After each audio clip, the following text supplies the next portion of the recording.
हरे कृष्णा सभी को। हरे कृष्णा। तो अभी इस आध्यात्मिक यात्रा में हम आगे बढ़ते हैं। आप सभी का स्वागत है इस आध्यात्मिक यात्रा में। ठीक है, तो हम लोग पहले गुरु वंदना करेंगे। ओम नमो भगवते वासुदेवाय। ओम नमो भगवते वासुदेवाय। ओम नमो भगवते वासुदेवाय। ओम अज्ञानतिमिरान्धस्य ज्ञानञ्जयशलाकया चक्षुरुन्मिलितं येन तस्मै श्रीगुरुवे नमः।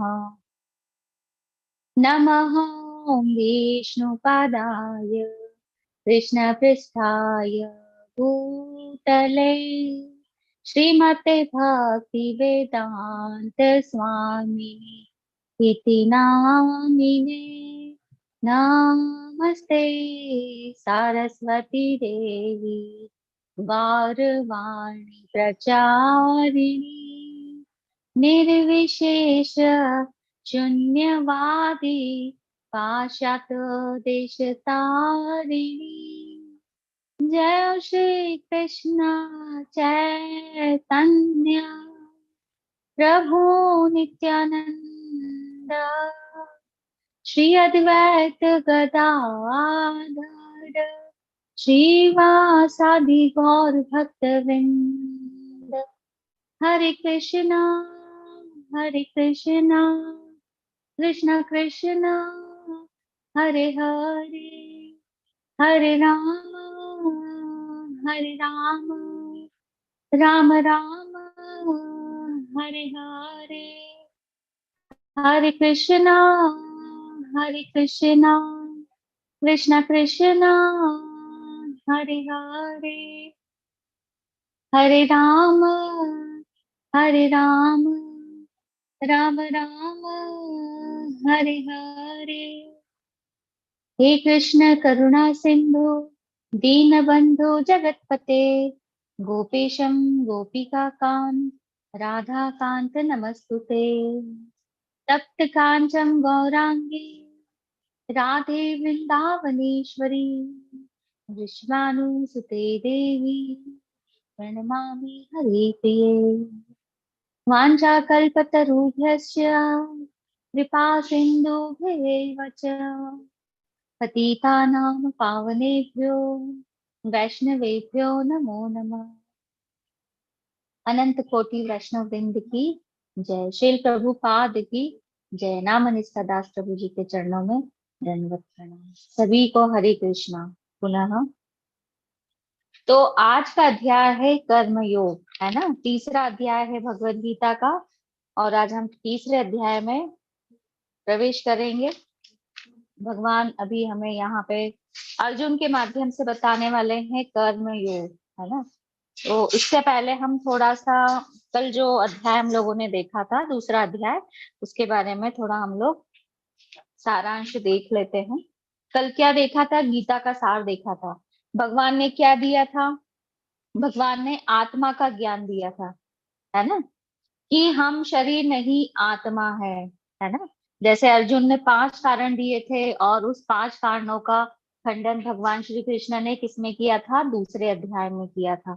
ठीक है, तो भगवान बता रहे हैं अर्जुन को कि तुम दया किस पे कर रहे हो, है ना। हम क्या है? हम शरीर नहीं आत्मा है। इसलिए किसी भी जीवित प्राणी के लिए विलाप की या विलाप करने की या दुख मनाने की आवश्यकता नहीं होती है ना। आत्मा के विज्ञान को भगवान ने कल समझाया था। हम इस तरीके से समझ सकते हैं कि हम आत्मा है, शरीर नहीं है ना। मतलब अगर अर्जुन अपने कर्तव्य का पालन करता है, अर्जुन क्या था? क्षत्रिय था, है ना, क्षत्रिय धर्म था उनका, वो कर्तव्य था युद्ध करना अर्जुन का। लेकिन अर्जुन युद्ध नहीं करना चाह रहे थे, है ना। पहले अध्याय में हमने देखा, दूसरे अध्याय में भी देखा। तो भगवान यहाँ उनको समझा रहे हैं कि अपने कर्तव्य का पालन कर किया जाना चाहिए, है ना। क्योंकि अगर नहीं भी करोगे तो ये जो स्वजन है या जो तुम्हारे कुटुंब वाले लोग हैं, इनकी मृत्यु को नहीं रोका जा सकता है ना।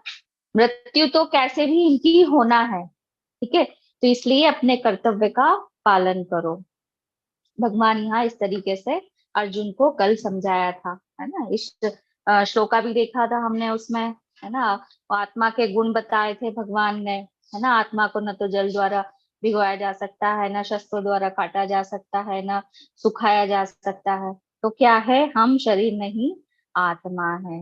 ठीक है, इसलिए भगवान इस ज्ञान पर भगवत गीता में बार बार क्या बताते हैं, जोर देते हैं। ठीक है, अभी इस अध्याय में हम देखते हैं कि भगवान कृष्ण निष्काम कर्म योग बताएंगे। ठीक है, ये कर्म क्या होते हैं, कितने प्रकार के होते हैं, कैसे होते हैं, ये सब कुछ हम अभी इस अध्याय में देखने वाले हैं। अभी मुझे आप लोगों से एक प्रश्न है, आप जानते हैं कर्म कितने प्रकार के होते हैं, कैसे होते हैं? जो भी आप जानते हैं आप यहाँ थोड़ा सा बता सकते हैं। आप कर्म से क्या समझते हैं?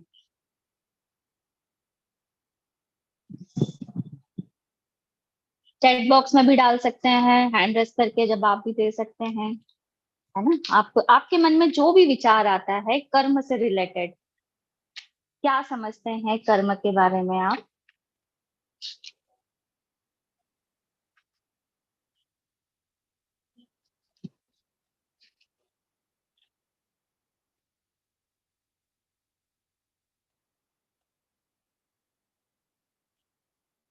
हरे कृष्णा संजय प्रभु जी।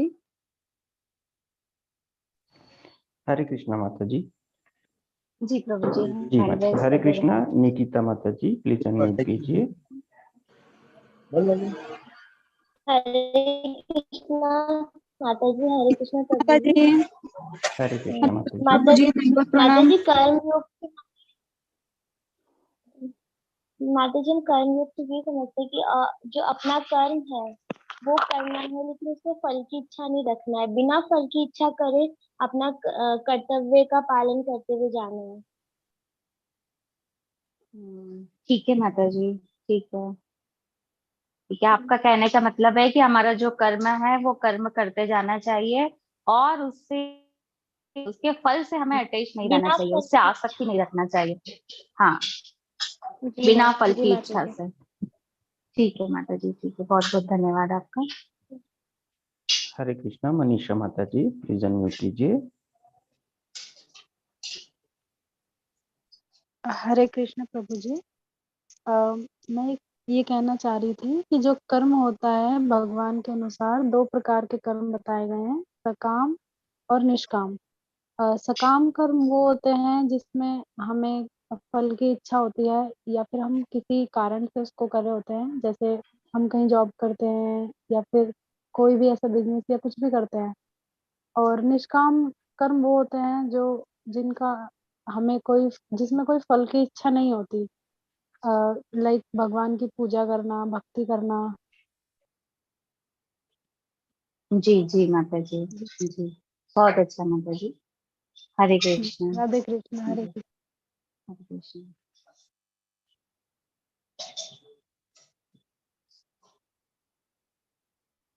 चैट बॉक्स पे कुछ हम लोग देख लेते हैं। अदिति माता जी कह रहे हैं कर्म का मतलब जो अच्छा कार्य है ना, जो करने योग्य, जो करनीय है। ठीक है, ठीक है।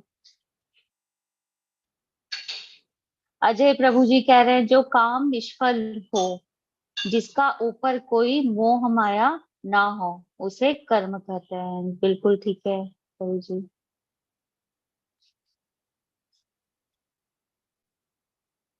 मुस्कान माता जी कह रहे हैं जिससे दूसरों का भला हो, उनको खुशी मिले। ठीक है।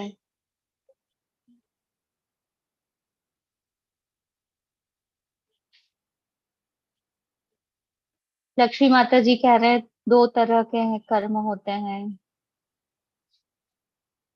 मुस्कान माता जी कह रहे हैं पुण्य कर्म। ठीक है, अभिषेक प्रभु जी कह रहे हैं सुकर्म विकर्म अकर्म।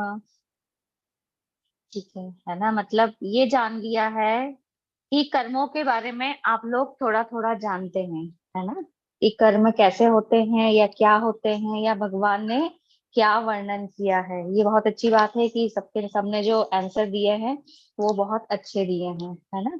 इस भगवत गीता से हटके नहीं कोई आंसर गए हैं। फिर भी हम लोग स्टार्टिंग से थोड़ा सा देख लेते हैं।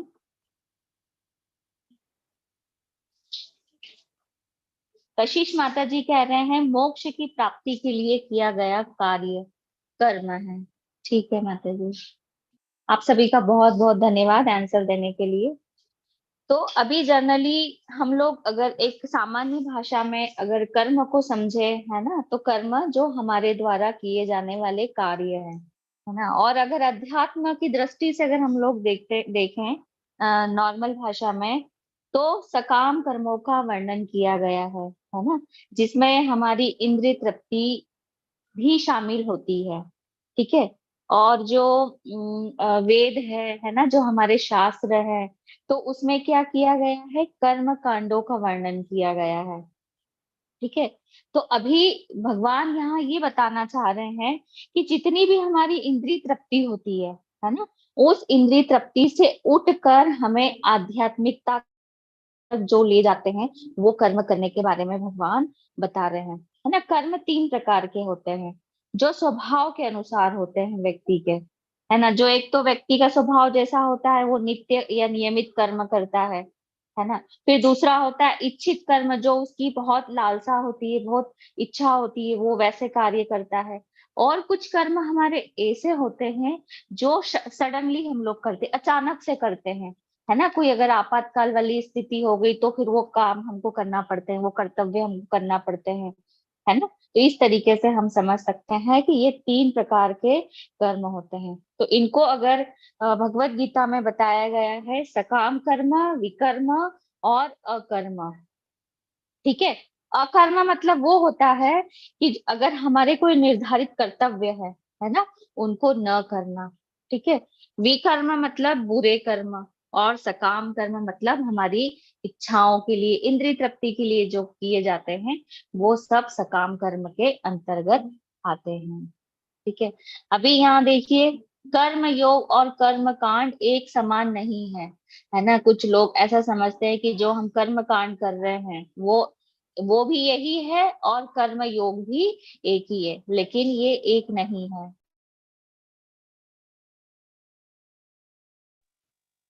जब योग इससे बिल्कुल विपरीत है। यह लगातार प्रयास में परमेश्वर को खुश करने और सेवा करने के लिए किया जाता है ना। जो कर्म योग होता है वो भगवान की प्रसन्नता के लिए किए जाते हैं। अभी हम इसको आगे और विस्तृत रूप से समझते हैं। हरे कृष्णा।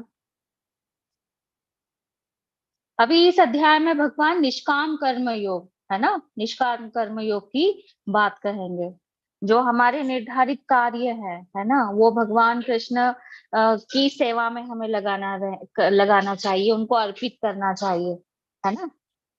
उस तरीके के कर्म की बात भगवान करेंगे यहाँ, है ना। और जो कर्म की प्रतिक्रियाएं होती है ना, उसको हम क्या समझते हैं, भाग्य समझते हैं हमारा। एक सामान्य अर्थ में अगर हम देखें, फल समझेंगे या भाग्य समझेंगे, कि जो हमने कर्म किए हैं उसकी प्रतिक्रिया के स्वरूप हमारा फल प्राप्त होता है या हमारा भाग्य माना जाता है वो। ठीक है। तो सकाम कर्म अगर हम करते हैं तो वो किसी विशेष परिणाम की प्राप्ति के लिए करते हैं, विशेष उद्देश्य के लिए करते हैं। ठीक है। अभी हम देखना चाहेंगे कि अर्जुन यहाँ क्या कर रहे हैं। अर्जुन युद्ध नहीं करना चाह रहे हैं, है ना। अर्जुन चाह रहे हैं कि मैं युद्ध छोड़कर चला जाऊं, है ना, मेरे कुटुंब के लोग हैं। अभी हमने यहीं तक कंटिन्यू किया हुआ है ना। हम देख रहे हैं यहाँ पे अनावश्यक वो रक्तपात नहीं करना चाह रहे हैं, है ना। तो अर्जुन यहाँ ये सोच रहे हैं कि भगवान एक तरफ कहते हैं कि अपनी इच्छा वाले कर्म ना करो, है ना। अभी अर्जुन को यहाँ पे डाउट है, संशय हो गया है फिर, है ना, क्योंकि युद्ध करेंगे तो रक्तपात होगा, है ना। और भगवान अर्जुन से बोलते हैं कि सभी जितने भी बुरे और घिनौने कार्य है, खराब परिणाम वाले कार्य है, उसको छोड़ देना चाहिए, उससे दूर हुआ जा सकता है ना। और भगवान आगे ये भी बताएंगे कि किस प्रकार हमको कर्म कांड पर निष्काम कर्म योग का वर्चस्व लाना चाहिए, मतलब कर्म कांड को छोड़ देना चाहिए हमें। ठीक है। तो अभी यहाँ अर्जुन अब सोच रहे हैं कि युद्ध करना क्या है, घिनौना कार्य है, क्योंकि वहां अनावश्यक रक्तपात होगा, है ना। तो उसका त्याग करना चाहिए, पर भगवान कृष्ण अर्जुन को युद्ध करने में लगा रहे हैं। तो ये विरोधाभास वाली चीजें हैं, है ना, कि एक तरफ भगवान कह रहे हैं कि अपने इच्छित या जो सकाम कर्म है वो उनको छोड़ दो, दूसरी तरफ भगवान कह रहे हैं कि युद्ध करो। तो इसलिए अर्जुन क्या कर रहे हैं, भगवान से इस विषय के बारे में और अच्छे से जानना चाह रहे हैं। ठीक है, तो अभी हम इसमें देखते हैं। पहला इस अध्याय का पहला श्लोका है। ठीक है, पहला श्लोका देखते हैं हम लोग। अर्जुन उवाच ज्यायसि चेत कर्मण ते मता बुद्धि जनार्दन तत्किं कर्माणि घोरे माम नियोजयसि केशव। अर्जुन ने कहा, हे जनार्दन, हे केशव, यदि आप बुद्धि को सकाम कर्म से श्रेष्ठ समझते हैं तो फिर आप मुझे इस घोर युद्ध में क्यों लगाना चाहते हैं। है ना? जैसा कि अभी हमने देखा कि ये युद्ध है, ये घोर युद्ध है, इसमें अनावश्यक रक्तपात होगा, तो भगवान क्यों लगाना चाह रहे हैं। है ना, अर्जुन इसी के संदर्भ में भगवान से आगे जानना चाह रहे हैं। तो पहले तो अभी हम ये समझते हैं कि योग क्या होता है। हम कर्म योग देख रहे हैं, तो योग का मतलब क्या होता है। योग मतलब जोड़ना, जुड़ना, है ना। जैसे गणित में होता है ना, मैथमेटिक्स में होता है ना, 2+2 बराबर 4। ठीक है, 2+2 क्या होगा, 4 होगा। तो भगवान से स्वयं को जोड़ना, है ना, वो योग कहलाता है। कोई योगा ना समझे इसे, है ना, या कोई जो एक्सरसाइज वगैरह होती है अपने स्वास्थ्य के लिए जो किया जाता है उसको यहाँ ना देखे। भगवान ने योग का मतलब भगवान से स्वयं को जोड़ना बताया गया है। ठीक है, तो कर्म योग का मतलब ये हो गया कि ऐसी गतिविधियां या ऐसे कार्य करना जिससे हम भगवान से जुड़ सके। ठीक है, हमने हमारी डेली रूटीन में जो भी हम लोग कार्य करते हैं हमें उसका विश्लेषण करना चाहिए। हमें देखना चाहिए कि हम कैसे कार्य कर रहे हैं, भगवान से दूर जाने वाले कार्य कर रहे हैं या भगवान के पास जाने वाले कार्य कर रहे हैं। है ना, ये सभी को हम लोगों को इसका विश्लेषण जरूर करना चाहिए। तो तीन प्रकार के हम लोगों ने कर्म देखे, अच्छे कर्म, बुरे कर्म और अकर्म, उसमें आध्यात्मिक कर्म भी शामिल है। ठीक है, हरे कृष्णा प्रभु जी। अभी यहाँ पे अर्जुन ने भगवान को एक और नाम से संबोधित किया है, जनार्दन के नाम से, है ना। तो जनार्दन का मतलब होता है परम लाभ की अभिलाषा के लिए कोई व्यक्ति उनके पास जाता है तो वो स्नेह के पात्र हो जाते हैं, जो भी व्यक्ति उनके पास जाता है। ठीक है, इस तरीके से हम समझ सकते हैं, या सभी जीवात्माओं के पालनकर्ता के रूप में जनार्दन को समझ सकते हैं। अभी दूसरा श्लोक देखते हैं। व्यामिश्रेण इव वाक्येन बुद्धिं मोहयसि इव मे तत् एकं वद निश्चितं येन श्रेयः अहम् अप्राप्नुयाम्। आपके व्यय मिश्रित अनेकार्थ उपदेशों से मेरी बुद्धि मोहित हो गई है, अतः कृपा करके निश्चित पूर्वक मुझे बताए कि इनमें से मेरे लिए सर्वाधिक श्रेष्ठकर क्या होगा। देखिए, भगवान ने बहुत सारी चीजें बता दी थी दूसरे अध्याय में, है ना। ज्ञान योग के बारे में बता दिया, बुद्धि योग के बारे में बता दिया, फिर कर्म योग के बारे में बता दिया, है ना। सब सारी चीजें दूसरे अध्याय में बताई थी इससे पहले। तो अर्जुन की बुद्धि क्या हो गई, मोहित हो गई, वो मोह में फिर आ गए। तो फिर इसलिए यहाँ पूछ रहे हैं कि जो मेरे लिए श्रेष्ठ करो वो बताए, है ना। तो अर्जुन भगवान से यहाँ प्रश्न करते हैं कि आपने इतनी सारी चीजें अगर बता दी है कि भक्ति करना चाहिए, ज्ञान प्राप्त करना चाहिए, है ना, कर्म योग बताया आपने, तो मुझे बताइए कि आखिर में मुझे करना क्या है। तदेकम वद निश्चित, मतलब आप मुझे एक चीज बताइए। तो भगवान क्या करते हैं, दूसरे अध्याय का विस्तार कर रहे हैं भगवान। यहाँ पे भगवान सभी योगों का विस्तार से बताने वाले हैं, कर्म योग के बारे में, ज्ञान योग के बारे में, भक्ति योग के बारे में, है ना। तो लेकिन अभी यहाँ पर हमें एक चीज समझनी होगी कि अर्जुन ने क्या बोला। अर्जुन ने बोला श्रेयो हम आप्यु नाम, है ना, यानी जो मेरे लिए श्रेष्ठकर हो वो मुझे बताइए। कल भी हमने देखा था कि दो चीजें बोली थी, श्रेयस और प्रेयस, है ना। लेकिन अर्जुन बार बार श्रेयस की बात कर रहे हैं कि जो मेरे लिए श्रेष्ठकर हो, है ना, वो बताइए। हमने श्रेयस और प्रेयस का मतलब भी कल जान लिया था, तो अभी हम देखते हैं कि भगवान क्या कह रहे हैं आगे। हरे कृष्णा।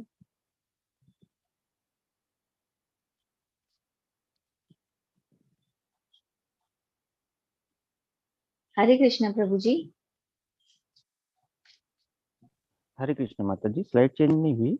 हाँ जी जी, अभी हुई है प्रभु जी, जस्ट जी हुई है जी। हरे कृष्ण। श्री भगवान उवाच लोके अस्मिन् द्विविधा निष्ठा पुरा प्रोक्ता मया न ज्ञान योगेन सांख्यानाम कर्म योगेन योगिनाम।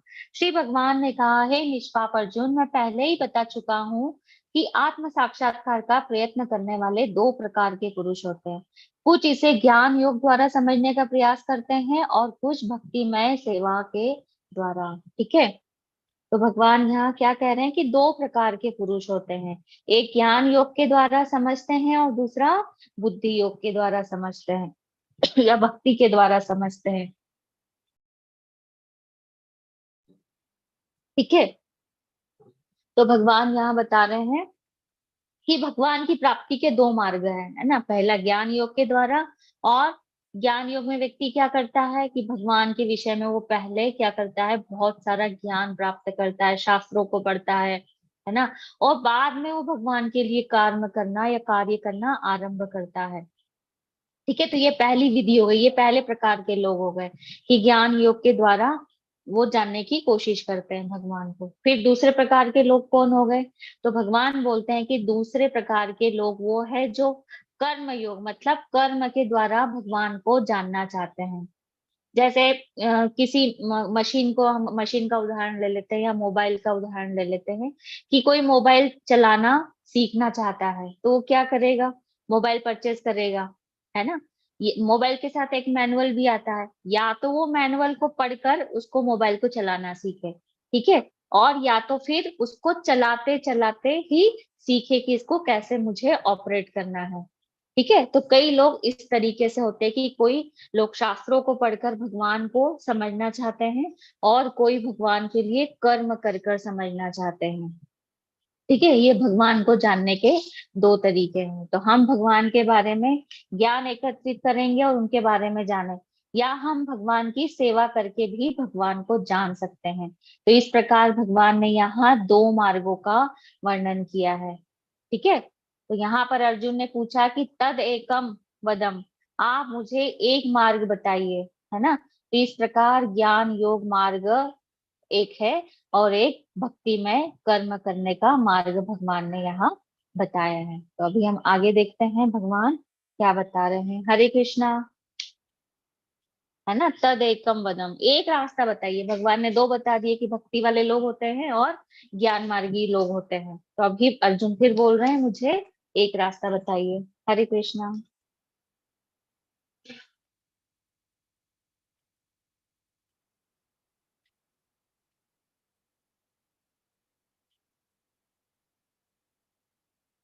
ठीक है, अभी हम लोग देखते हैं। न तो कर्म से विमुख होकर कोई कर्म फल से छुटकारा पा सकता है, न केवल संन्यास से सिद्धि प्राप्त की जा सकती है ना। कर्म तो प्रत्येक व्यक्ति को करना पड़ता है ना। जो घर बार छोड़ चुका होता है, जो सन्यासी बन चुका होता है, उसको भी कर्म करना पड़ता है। कर्म करने से कोई भी बच नहीं सकता है, कर्म प्रत्येक व्यक्ति को करना पड़ते हैं। तो प्रभुपाद जी तात्पर्य में क्या बता रहे हैं, पहले हम लोग वो पहले समझ लेते हैं। प्रभुपाद जी कह रहे हैं, भौतिकवादी मनुष्यों के हृदयों को विमल करने के लिए जिन कर्मों का विधान किया गया है, उसके द्वारा शुद्ध हुआ मनुष्य ही संन्यास ग्रहण कर सकता है। शुद्धि के बिना संन्यास ग्रहण करने में सफलता नहीं मिल पाती। हृदय की शुद्धि के बिना संन्यास सामाजिक व्यवस्था में उत्पाद उत्पन्न करता है। दूसरी ओर यदि कोई नियत कर्मों को न करके भी भगवान की दिव्य सेवा करता है, तो वह उस मार्ग में जो कुछ भी उन्नति करता है उसे भगवान स्वीकार कर लेते हैं। ठीक है, इसको बुद्धि योग कहा गया है।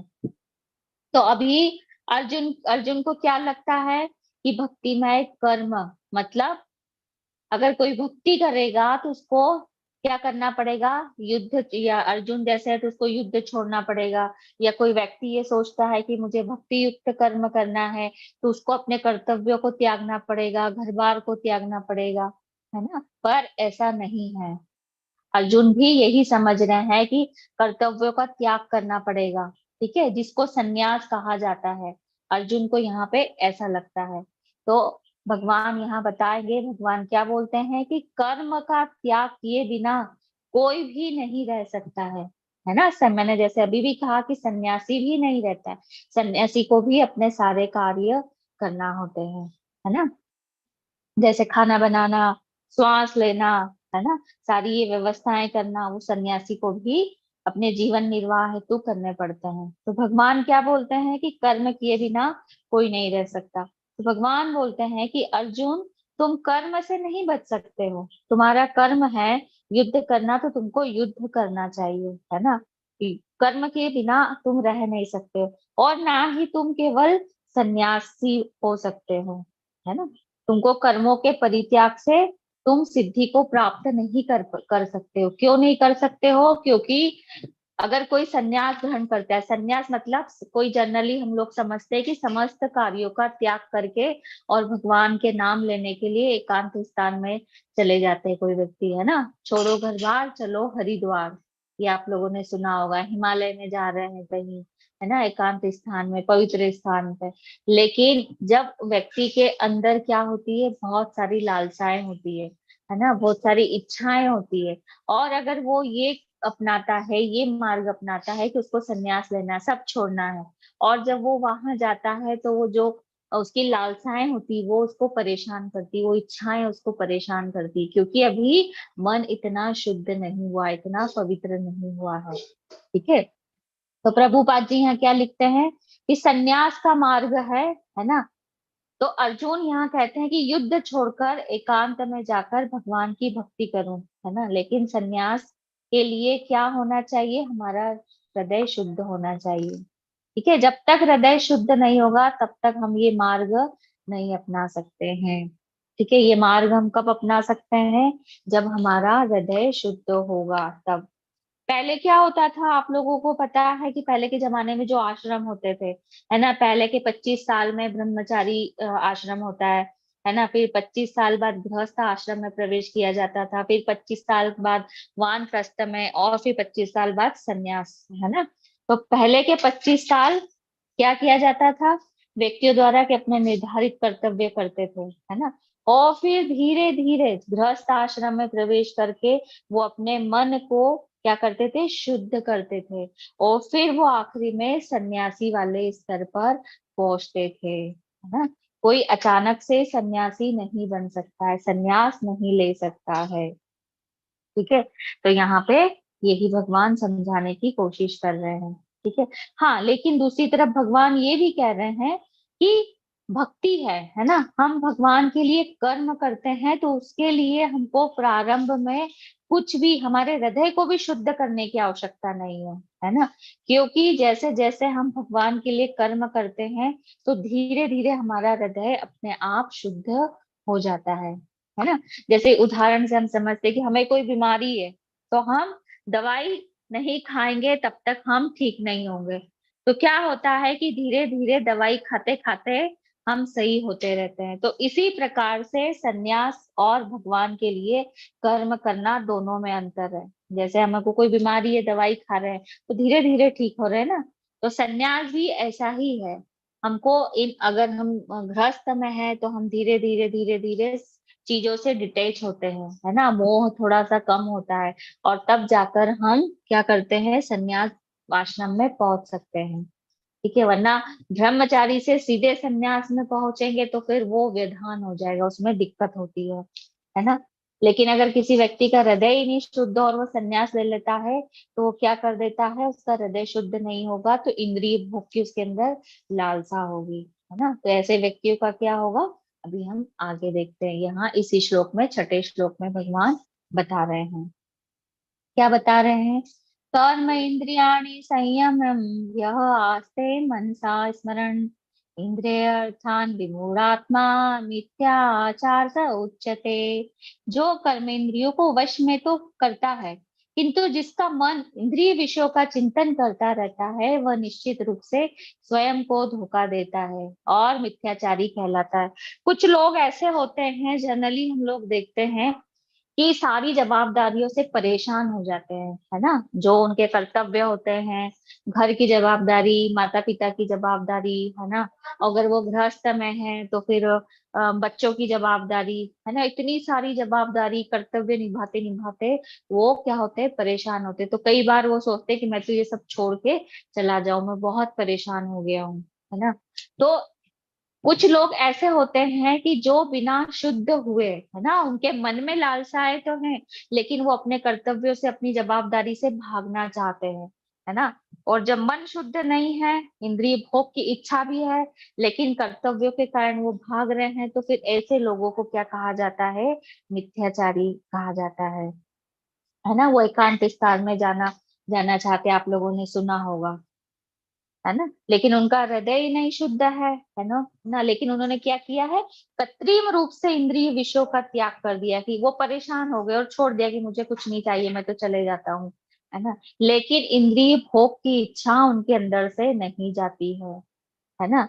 क्योंकि अभी अगर वो एकांत स्थान में जाएंगे तो वहां उनको भोग करने की कोई चीजें नहीं मिलेगी, इसलिए कुछ समय तो वो शांति से निकालेंगे, ठीक है।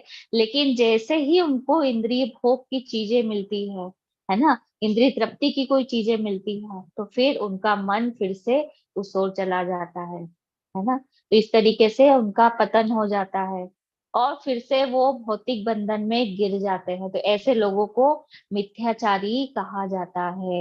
इस तरीके से ये संन्यास मार्ग बहुत कठिन होता है, भगवान ऐसा समझा रहे हैं अर्जुन को। अभी आप देखिए, ये साधु महाराज है ना। अभी ये तो सन्यासी है, इनको मोबाइल की क्या जरूरत है ना। साथ में हाथ में इनके सिगरेट है, तो कहाँ इनकी इंद्रिय तृप्ति की तो भावनाएं अभी भी नहीं गई है और इन्होंने सन्यास ग्रहण कर रखा है।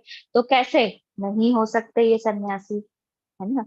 सन्यासी के लिए क्या होना चाहिए, इंद्रिय तृप्ति की भावना नहीं होना चाहिए, ठीक है। तो इस तरीके से ये मिथ्याचारी, भगवान इनको मिथ्याचारी के रूप में बता रहे हैं यहाँ पर। हरे कृष्णा।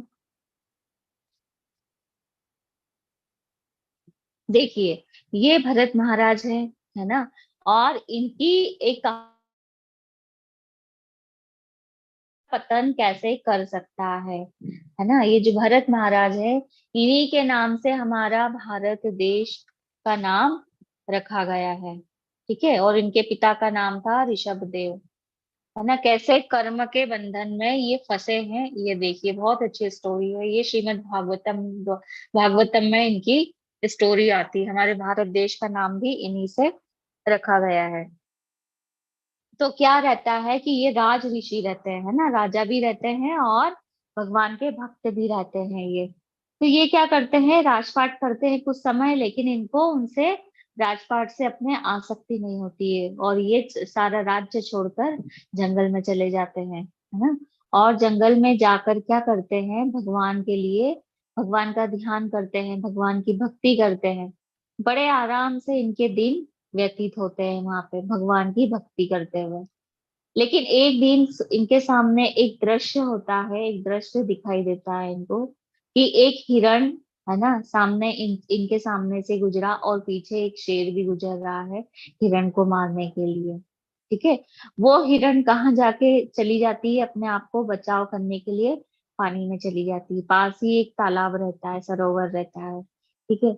लेकिन वो जो हिरण रहती है, वो मादा हिरण गर्भवती रहती है ना। तो वो अपने बच्चे को बचाने के लिए, अपने को बचाने के लिए पानी में कूदती है। लेकिन जैसे ही कूदती है, उसको प्रसव हो जाता है और वहां पे एक हिरण का बच्चा होता है। शेर तो चला जाता है और वो जो हिरण रहती है वो भी मर जाती है, लेकिन वो बच्चा रहता है, वो पानी में तैरता रहता है ना। उसको भरत महाराज बैठे बैठे ये सारा दृश्य देख रहे होते हैं। भरत महाराज उस बच्चे की रक्षा के लिए, उसको बचाने के लिए जाते हैं, है ना, उसको लेकर आते हैं, उसकी देख रेख करते हैं। तो यहाँ तक तो सब कुछ ठीक था कि ठीक है, आपके सामने कोई समस्या है, उसके समाधान के लिए आप चले गए और उसकी सामने वाले की हेल्प कर दी। लेकिन भरत महाराज ने क्या किया, उसको अपने पास ही रख लिया, हिरण के बच्चे को, है ना। हमेशा हिरण के बच्चे की वो चिंता करने लगे कि इसको कोई खा जाएगा, है ना, जंगल में अकेला है, शेर आ जाएगा या ये कहीं चला जाएगा, है ना। तो इस तरीके से वो उनकी आसक्ति भगवान से हटकर हिरण के बच्चे में आ गई, है ना। और एक दिन हिरण का बच्चा जंगल में जाता है और वो लौट कर नहीं आता है ना। और उसी के वियोग में फिर भरत महाराज अपने प्राण त्यागते हैं, ठीक है। और फिर नेक्स्ट बर्थ उनका जो होता है, नेक्स्ट जन्म जो होता है, फिर वो हिरण के रूप में ही होता है ना। तो इस तरीके से हम समझ सकते हैं कि कर्म के बंधन में अगर कोई फंसता है तो उसकी गति क्या होती है। भरत महाराज कितने अच्छे, सारा सब कुछ उन्होंने अपना राज्य भी छोड़ दिया था, सब कुछ छोड़ दिया था, लेकिन फिर क्या स्थिति रही, भगवान की भक्ति, भगवान को छोड़कर वो हिरण से आसक्त हो गए, ठीक है। तो आसक्ति हमें कहाँ लगानी है, भगवत गीता, भगवान हमें आगे इसमें बताते हैं, है ना। आसक्ति छोड़ना है और छोड़ने के साथ साथ लगाना कहाँ है, वो अभी हम आगे देखेंगे। हरे कृष्णा।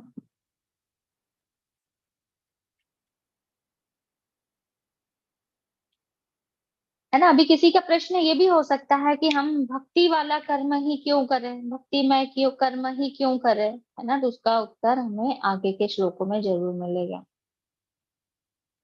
अभी क्या होता है, चाहे हम पाप कर्म करें या पुण्य कर्म करें, दोनों ही हमको भौतिक बंधन में डालते हैं, है ना। हमको दोनों इस भव सागर में बांध के रखते हैं, है ना। तो अभी कैसे कर्म करना है आगे भगवान हमें बताएंगे। आगे भगवान क्या कह रहे हैं, विष्णु के लिए यज्ञ के रूप में कर्म करना चाहिए, अथवा कर्म के द्वारा इस भौतिक जगत में बंधन उत्पन्न होता है। अतः हे कुंती पुत्र, उनकी प्रसन्नता के लिए अपने नियत कर्मों को करो, इस तरह तुम बंधन से सदा मुक्त रहोगे। तो भगवान क्या कह रहे हैं अर्जुन को कि अगर जो भी कर्म करना है, किसके लिए करो, भगवान के लिए करो, श्री विष्णु के लिए करो, भगवान श्री कृष्ण के लिए करो, है ना। अगर जब हम भगवान के लिए कार्य करते हैं, कर्म करते हैं, तो उससे फिर हम इस भौतिक जगत में बंधते नहीं हैं, है ना, बंधन से मुक्त होते हैं, ठीक है। जैसे अभी हम एक उदाहरण से समझते हैं कि एक बैंक है, ठीक है, और बैंक में एक क्लर्क है ना, और वो पैसे लेता है, तो वो किसके लिए लेता है, बैंक के लिए लेता है ना, और दूसरों को भी देता है तो बैंक की तरफ से देता है।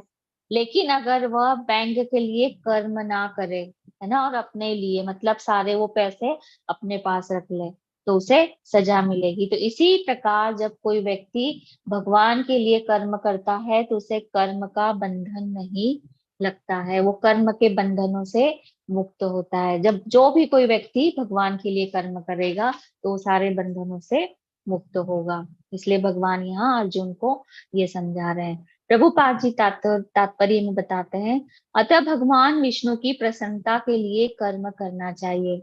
इस जगत में किए जाने वाला अन्य कोई कर्म बंधन का कारण होगा, क्योंकि अच्छे तथा बुरे कर्मों के फल होते हैं और कोई भी फल कर्म करने वालों को बांध लेता है।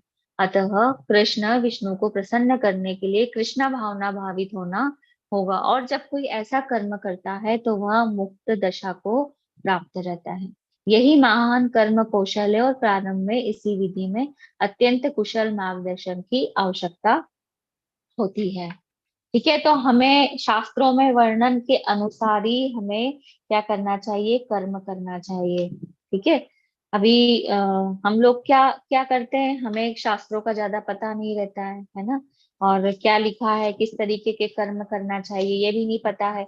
इसी कारण से हम क्या करते हैं, दुख भोगते हैं, है ना। शास्त्र हमें जीवन कैसे इस भौतिक संसार में जीना है वो बताते हैं, ठीक है। तो हमें अगर मुक्त होना है तो फिर शास्त्रों के अनुसार जरूर जरूर चलना चाहिए, है ना। सुख प्राप्त, अगर शाश्वत सुख प्राप्त करना है तो फिर शास्त्रों का पालन जरूर करना चाहिए। हरे कृष्णा। तो भगवान के लिए ही कर्म करना श्रेष्ठ होता है। आगे देखते हैं भगवान क्या कह रहे हैं अर्जुन से।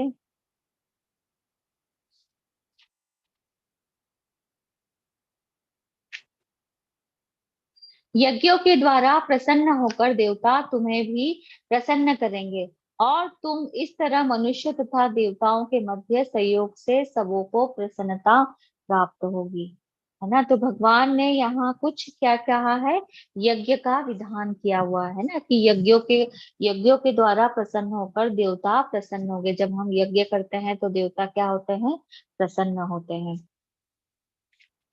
तो इस तरीके से भगवान यहाँ बता रहे हैं। अभी कलयुग में देखिए, हर युग का एक युग धर्म होता है। जैसे पहले सतयुग था, है ना, सतयुग के बाद त्रेता युग आया, त्रेता युग के बाद द्वापर युग आया और अभी कलयुग चल रहा है। ठीक है। तो सतयुग में क्या किया जाता था, पहले मनुष्यों की आयु बहुत लंबी होती थी, है ना, कई कई सालों हजारों वर्ष तक वो जीते थे, है ना। तो वो क्या करते थे, भगवान को ध्यान द्वारा समझते थे, भगवान की प्राप्ति पहले वो ध्यान के माध्यम से करते थे। फिर त्रेता युग आया, तो त्रेता युग में क्या किया गया, भगवान से जुड़ने के लिए यज्ञ किए गए, है ना, यज्ञों के माध्यम से वो जुड़ना चाहते थे ऋषि मुनि पहले के। ठीक है। फिर द्वापर युग आया, तो द्वापर युग में क्या हो गया, विस्तृत अर्च विग्रह की पूजा की गई, है ना। अभी जितने भी मंदिर बने हैं आज से 5000 साल पूर्व बने हुए हैं, है ना, इससे पहले मंदिर नहीं थे। आप देखिएगा, आप सर्च भी करेंगे अगर गूगल पे तो आपको जरूर मिलेगा ये, है ना। तो विस्तृत अर्च विग्रह की पूजा आज से 5000 साल पूर्व से ही स्टार्ट हुई है। लेकिन कलयुग क्या है, कलयुग में हम न तो यज्ञ कर सकते हैं, न विस्तृत मंदिर की जो हम घर में अर्च विग्रह स्थापित करके उनकी पूजा कर सकते हैं, है ना, क्योंकि विधि विधान हमें पता नहीं है। यज्ञ के लिए ब्राह्मण इतने उच्च स्तर वाले नहीं है कि उनको सारे वेदों का ज्ञान हो, सारे श्लोका बहुत अच्छे से बोले, और ना सामग्री इतनी अच्छी है ना। तो इस तरीके से भगवान यहाँ यज्ञ अगर बोल रहे हैं तो कलयुग में यज्ञ केवल भगवान के पवित्र नाम का जप है ना, जप यज्ञ भगवान द्वारा यहाँ स्वीकृत किया गया है। ठीक है। और जप यज्ञ में भी क्या है, हरे नाम केवलम कलो नास्तेव नास्तेव गतिरन्यथा, है ना। ये एक तरीके से कलयुग में भगवान के नाम, पवित्र नामों के अलावा कोई यज्ञ नहीं है। ठीक है। तो भगवान के नामों के रूप में हम भगवान का जप यज्ञ कर सकते हैं। तो उससे क्या होता है, उससे प्रसन्नता प्राप्त करते हैं, है ना, भगवान प्रसन्न होते हैं।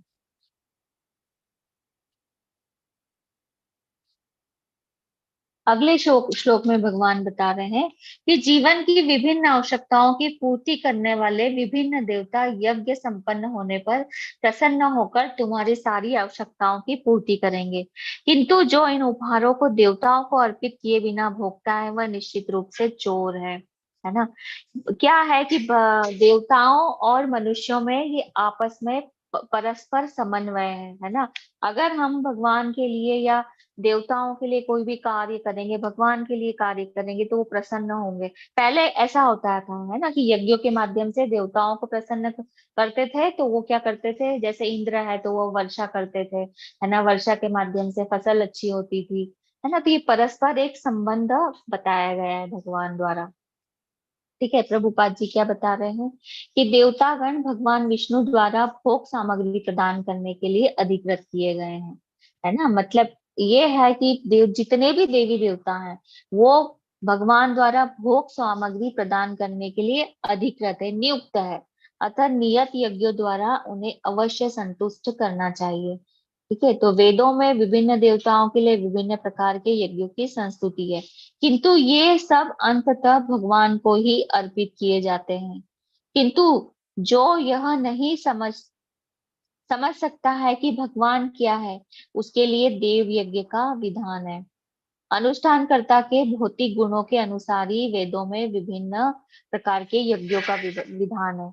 विभिन्न देवताओं की पूजा भी उसी आधार पर अर्थात गुणों के अनुसार की जाती है। ठीक है। तो इस तरीके से हम लोग समझ सकते हैं कि जप यज्ञ अति उत्तम है। ठीक है। अभी 13 श्लोका में हम लोग, हाँ, और जो भी इसमें अभी 12 नंबर के श्लोका में भगवान ने बताया है कि जो भी हम लोग खाते हैं वो भगवान को भोग लगाकर खाना चाहिए, है ना। अगर ऐसा नहीं करता है तो वो क्या है, एक तरीके से चोरी जैसा है ना। जैसे कोई अन्न भगवान के माध्यम से ही, क्योंकि वर्षा कौन देते हैं, भगवान देते हैं, है ना, और उसी के माध्यम से हम अन्न की उत्पत्ति कर रहे हैं और वो अन्न हम खा रहे हैं। और अगर हम भगवान को ये नहीं अर्पित करते हैं तो वो एक तरीके से चोर के रूप में कहा गया है, शास्त्रों में ये वर्णन है। ठीक है। 13 श्लोका में भगवान कह रहे हैं, यज्ञ शिष्ट अशीना संत मोच्यते सर्व क्लेश भोजते ते तु अघम पापा ये पचंती आत्म कारणात्। श्री भगवान के भक्त सभी प्रकार के पापों से मुक्त हो जाते हैं, क्योंकि वे यज्ञ में अर्पित किए हुए भोजन प्रसाद को ही खाते हैं। अन्य लोग जो अपनी इंद्रिय सुख के लिए भोजन बनाते हैं वे निश्चित रूप से पाप खाते हैं। तो जो भगवान के भक्त होते हैं वो क्या है, वो यज्ञ में अर्पित किए हुए, मतलब भगवान को भोग लगाकर ही क्या करते हैं, भोजन को ग्रहण करते हैं, है ना। और अगर कोई ऐसा नहीं करता है तो फिर वो पाप खाने जैसा ही कहा गया है। ठीक है। एक चक्र है ये, हम आगे आगे के श्लोका में इसको समझेंगे और विस्तृत रूप से समझेंगे। देखिए, सारे प्राणी अन्न पर आश्रित है ना, जो वर्षा से उत्पन्न होता है। वर्षा यज्ञ संपन्न करने से होती है और यज्ञ नियत कर्मों के द्वारा उत्पन्न होता है ना। तो भगवान यहाँ क्या कह रहे हैं, किस और क्यों भगवान के लिए कर्म करें, तो ये चक्र हमें समझना होगा, है ना। क्यों हम भगवान के लिए कर्म करें, अर्जुन को भगवान ये समझा रहे हैं कि क्यों, अगर मैं बोल रहा हूं तो मेरे लिए तुम कर्म करो। जैसे हम सरकार से सुविधाएं प्राप्त करते हैं, है ना। अभी गवर्नमेंट हमें बहुत सारी सुविधाएं देती है, तो हम क्या देते हैं, उस पर टैक्स देते हैं, है ना। टैक्स सभी पे करते हैं, इनकम टैक्स हुआ, है ना, जल कर हुआ, संपत्ति कर हुआ, है ना, बहुत सारी चीजों का हम टैक्स भरते हैं। तो इसी प्रकार हम भगवान से सारा कुछ लेते हैं, सब कुछ भगवान द्वारा ही हमें प्रदत्त है। तो हम भगवान को कुछ अर्पित करते हैं या नहीं करते हैं, हमें अर्पित करना चाहिए, है ना। अगर हम अर्पित करते हैं तो अर्पण करना ही उनको धन्यवाद देना है कि भगवान आपने इतनी सारी चीजें हमें निशुल्क में दे रखी है। हवा निशुल्क है, पानी निशुल्क भगवान ने दे रखा है हमें, है ना।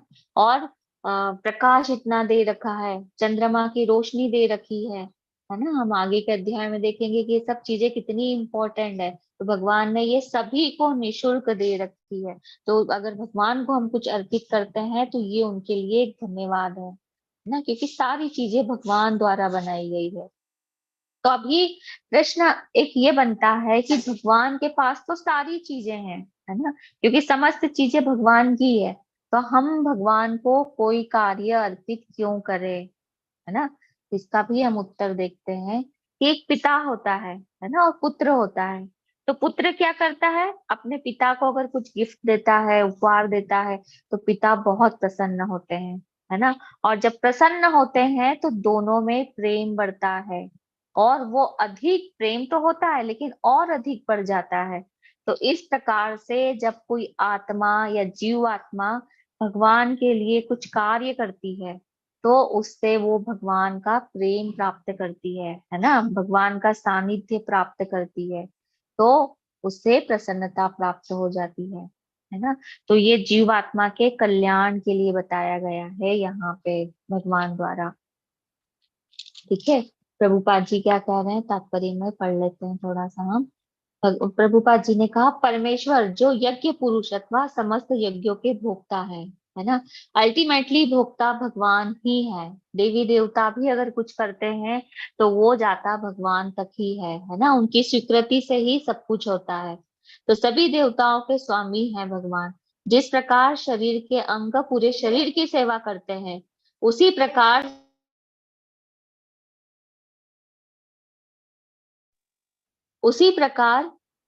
सारे देवता उनकी सेवा करते हैं। इंद्र, चंद्र तथा वरुण जैसे देवता भगवान द्वारा नियुक्त अधिकारी है ना, जो सांसारिक कार्यों की देखरेख करते हैं। सारे वेद इन देवताओं का प्रसन्न करने के लिए यज्ञों का निर्देश करते हैं, जिससे वे अन्न उत्पादन के लिए प्रचुर वायु, प्रकाश तथा जल प्रदान करें।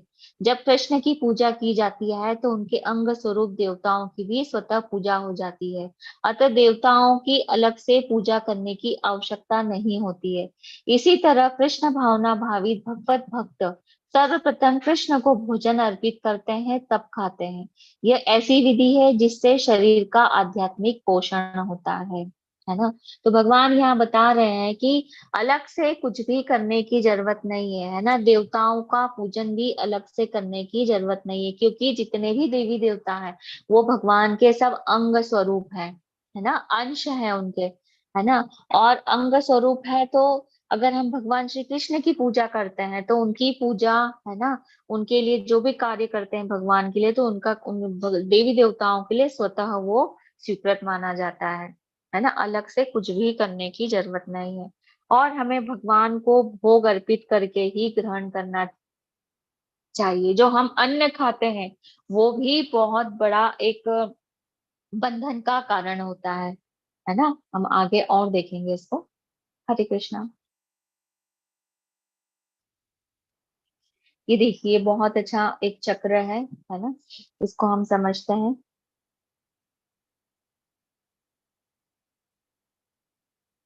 अभी देखिए क्या है यहाँ पे, पहले भगवान है ना, और क्या हो रहा है, भगवान के द्वारा, है ना, अक्षर रूप में वेद आ रहे हैं, है ना। वेद देखिए ब्रह्मा जी के माध्यम से पहले भगवान ने ज्ञान ब्रह्मा जी को दिया और ब्रह्मा जी द्वारा ये वेद आ रहे हैं, है ना। फिर इन वेदों से हमारे क्या निर्धारित या नियमित कर्म है वो डिसाइड हुआ है ना। तो वो कर्तव्य हम लोग करते हैं, वो कार्य करते हैं, ठीक है। वो कार्य क्या होते हैं, उसमें एक यज्ञ भी शामिल है, ठीक है। और उस यज्ञ के बाद क्या होती है, वर्षा होती है ना, बादल बरसते हैं। फिर उसके बाद अन्न की उत्पत्ति होती है ना।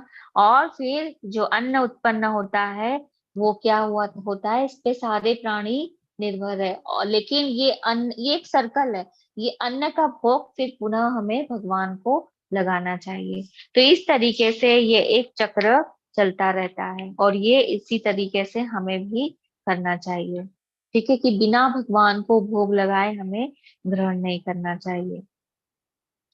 हरे कृष्णा।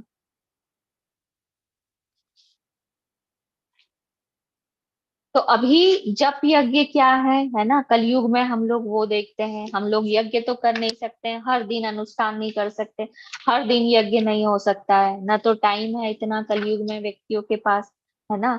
और न सामग्रियां हैं और न ऐसे ब्राह्मण हैं, ठीक है। तो अभी हमें यज्ञ के रूप में क्या करना चाहिए, ये पंच तत्व मंत्र है।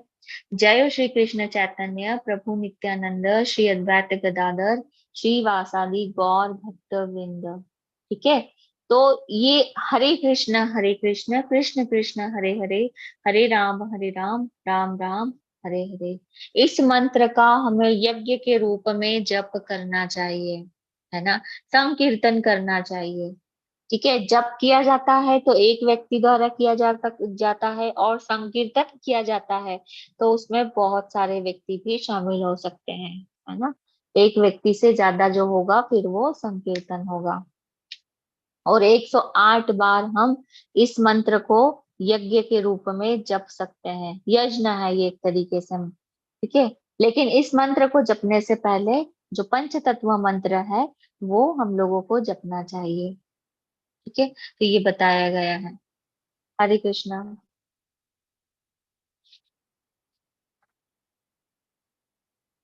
है ना, माला द्वारा इसका जप होना चाहिए, है ना। हम थोड़ा सा समय निकाल सकते हैं हमारी डेली लाइफ में भगवान को शामिल करने के लिए, है ना। अगर शामिल करना चाहें हम तो माला के रूप में भगवान के नामों का जप हम कर सकते हैं, या अगर किसी के पास काउंटर हो तो काउंटर से भी कर सकते हैं जप, ठीक है, किया जा सकता है। हम ऐसे, है ना, हम ना तो अर्च विग्रह की पूजा कर सकते हैं, ना यज्ञ कर सकते हैं, ना ध्यान कर सकते हैं, लेकिन ये इतनी सरल विधि है कि जिसके द्वारा हम अगर 8 मिनट में एक एक माला होती है, 108 बार हम बोल सकते हैं भगवान का नाम, 8 मिनट लगते हैं उसमें। तो हम क्या हमारे जीवन में 10 मिनट नहीं दे सकते भगवान को, है ना, दे सकते हैं, और निकालना चाहिए हमें। हरे कृष्णा।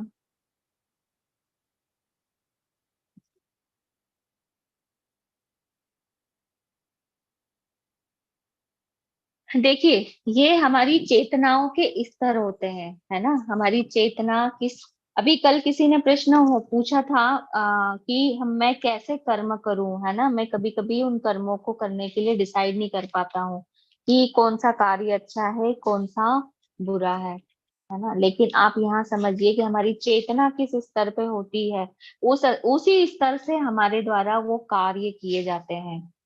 अभी आप देखिए, पहला स्तर जो आपको दिखाई दे रहा है, देहिक स्तर, ठीक है। अगर किसी की चेतना देहिक स्तर पे ही होगी, है ना, शारीरिक स्तर पे होगी, तो क्या होगा, है ना। वो आप देखिए, साइड से इमोजी भी है, आप उससे समझ सकते हैं। किसी की चेतना अगर बहुत निम्न स्तर पे होती है, तो वो क्या सोचता है कि बस केवल आराम करना, ड्रिंक करना, है ना, मौज मस्ती करना, खाना, इस तरीके से आप समझ सकते हो, बीमार पड़ना, इस तरीके से इसको, चेतना को समझ सकते हैं।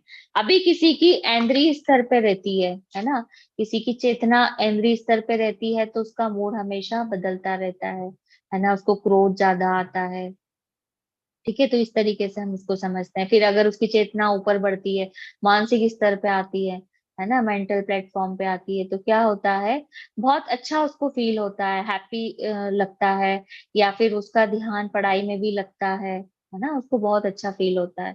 फिर अगर और किसी की चेतना ऊपर उठती है प्रज्ञात्मक स्तर पे, तो वो क्या करता है, वो बहुत अच्छे विचार रखता है ना। वो वो सोचना चाहता है कि मैं कौन हूँ, है ना, भगवान कौन है, भगवान से मेरा संबंध क्या है, मैं इस धरती पर क्यों आया हूँ, है ना, मेरी उत्पत्ति कैसे हुई है, वो सारा कुछ जानना चाहता है।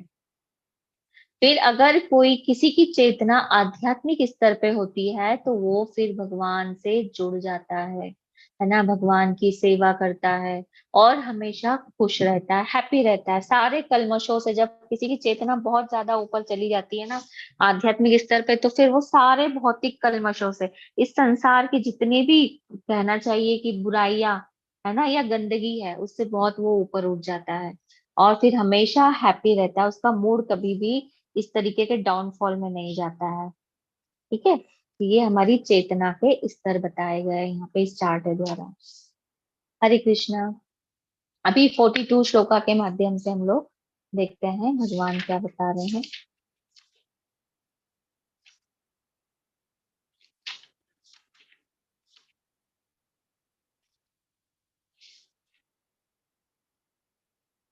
इंद्रियाणि पराणि यामो इंद्रियभ्येव परम मन, मनसा तु परा बुद्धि, यह बुद्धे परतु सः।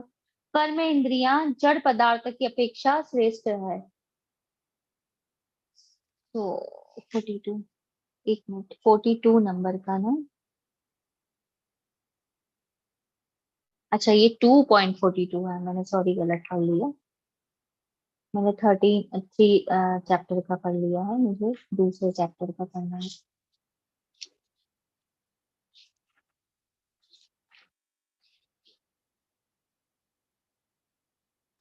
42 नंबर का श्लोका है, यात इमाम पुष्यताम वाचम प्रवदन्ति अपवश्यत वेद वाद रता पार्थ न अन्य अस्ति इति वादिन, है ना। अल्पज्ञानी मनुष्य वेदों के उन अलंकारी शब्दों के प्रति अत्यधिक आसक्त रहते हैं, जन्म शक्ति इत्यादि के लिए विधि सकाम कर्म करने की संस्तुति की गई है। आध्यात्मिक आसक्त रहते हैं जो स्वर्ग की प्राप्ति, अच्छे जन्म, शक्ति इत्यादि के लिए वो क्या रहते हैं, सकाम कर्म करते हैं, है ना। कोई अभी कहे ना कि मुझे मोक्ष प्राप्त करना है, या मुझे स्वर्ग का भोग करना है, तो फिर वो वैसे ही कर्म करते हैं, सारे सकाम करेंगे, पुण्य प्राप्ति के लिए सारे कार्य करते हैं। तो अल्प ज्ञानी जो मनुष्य होते हैं, वो वेदों में यही कर्म कांड जिसको कहा गया है ना, कर्म कांड की संस्तुति की गई है पुण्य अर्जित करने के लिए। अल्प ज्ञानी व्यक्ति यही कर्म करते हैं, सारे सकाम कर्मों में लगते हैं, कि जिससे अच्छा स्वर्ग, अच्छा अच्छे कुल में जन्म मिल जाए, है ना, या फिर अच्छी शक्ति प्राप्त हो जाए, सारी इच्छाओं की पूर्ति हो जाए, स्वर्ग की प्राप्ति हो जाए, वो व्यक्ति केवल ऐसे ही कर्म करता है। ठीक है, जो अल्प ज्ञानी मनुष्य होते हैं, भगवान ने यहाँ इसका वर्णन किया है।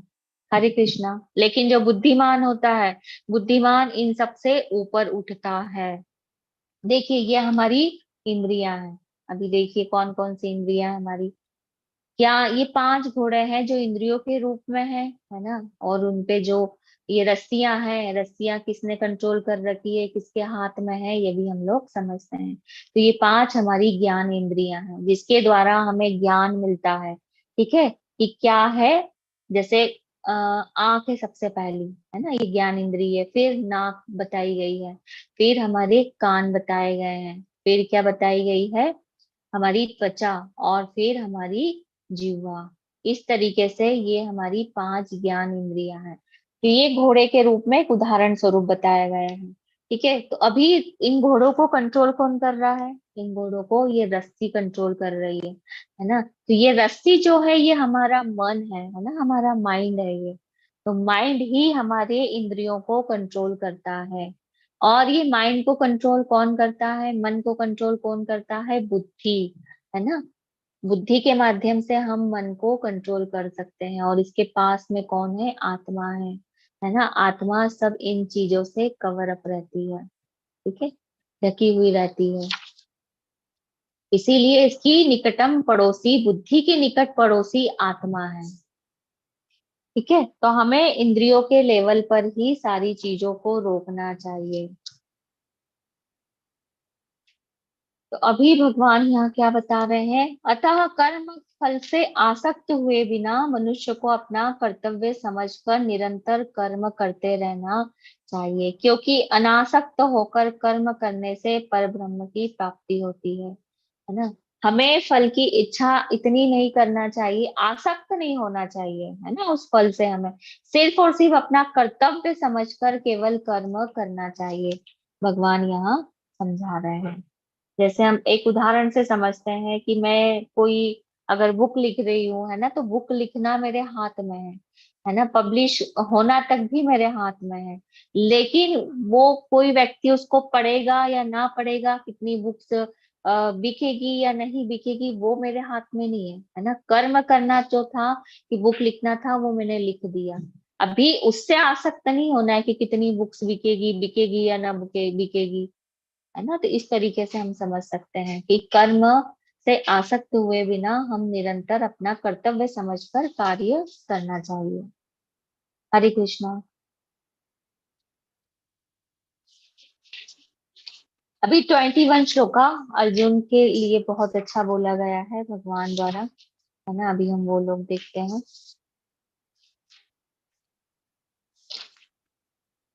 यत् यत् आचरति श्रेष्ठ तत् तदेव इतर जन, स यत् प्रमाणम कुरुते लोक तत् अनुवर्तते।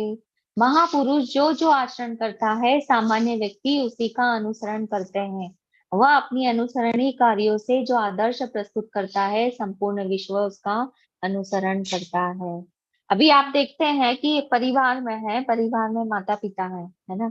माता पिता जैसे आचरण करते हैं, बच्चे भी वैसा ही आचरण करते हैं। माता पिता को ही, पेरेंट्स को ही फॉलो करते हैं बच्चे, है ना।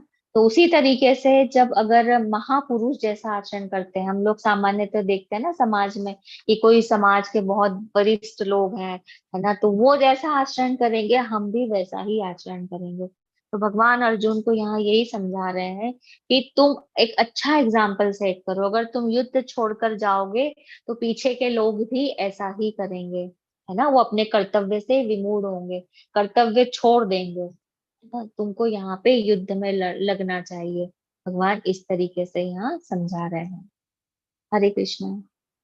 मतलब आचरण ऐसा करो जो शिक्षा देने वाला हो, है ना, जिसके पद चिन्हों का लोग अनुसरण कर सके।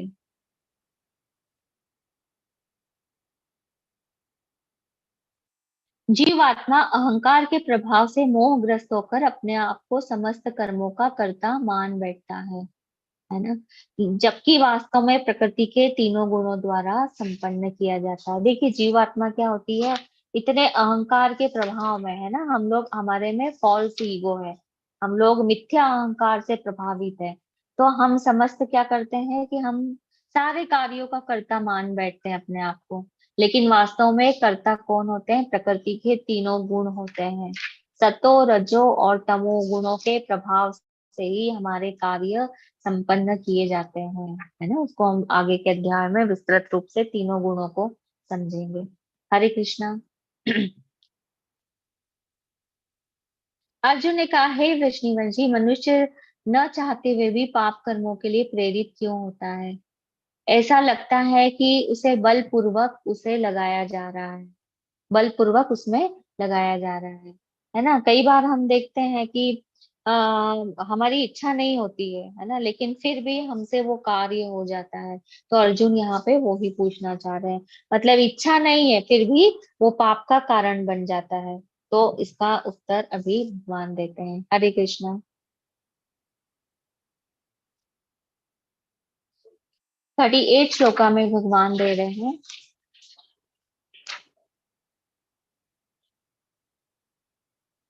धूमेनाव्रियते रागी यथा आदर्शमलेन च, यथा उल्बेन आवृत गर्भ तथा तेन इदम आवृतम। जिस प्रकार अग्नि धुएं से, दर्पण धूल से अथवा भ्रूण गर्भाशय से आवृत रहता है, उसी प्रकार जीवात्मा इस काम की विभिन्न मात्राओं से आवृत रहती है ना। तो भगवान क्या कहते हैं कि हमारा जो शत्रु है वो काम है, इच्छाएं है, डिजायर है ना। इसी के कारण से हम कई बार ऐसी इच्छाएं कर लेते हैं जो हमारे पाप का कारण बनती है ना। हमारा पतन जो करवाती इच्छाएं है ना, बहुत सारी लालसाएं, बहुत सारी इच्छाएं होती है, डिजायर होती है। तो यही एक मुख्य कारण है ना। जन्म क्यों कारण है? क्योंकि जन्म जन्मांतर से आत्मा में गलत चीजें होती रहती है ना। जैसे कैसे भगवान बता रहे कि जिस प्रकार अग्नि धुएं से, आप देखिए यहाँ पे पिक्चर्स में देख सकते हैं, है ना। अग्नि को कवर किसने कर रखा है? धुएं ने कर रखा है। दर्पण को किसने कवर अप कर रखा है? धूल ने कवर अप कर रखा है, ढका हुआ है धूल से। और भ्रूण को गर्भाशय में आवृत कर रखा है, गर्भाशय से वो आवृत है।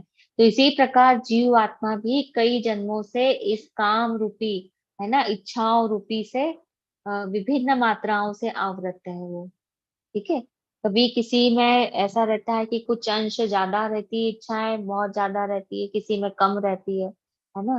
तो जो डिजायर है उसके परसेंटेज के हिसाब से वो उस अनुसार कार्य करता है। ठीक है। तो इसीलिए हमें चेतो दर्पण मार्जनम, मतलब भगवान का नाम लेते रहना चाहिए, है ना। और उसी तरीके से हमारे हृदय में शुद्धता होगी भगवान के नाम के द्वारा, क्योंकि भगवान के नाम में और भगवान में कोई फर्क नहीं है ना। हरे कृष्णा।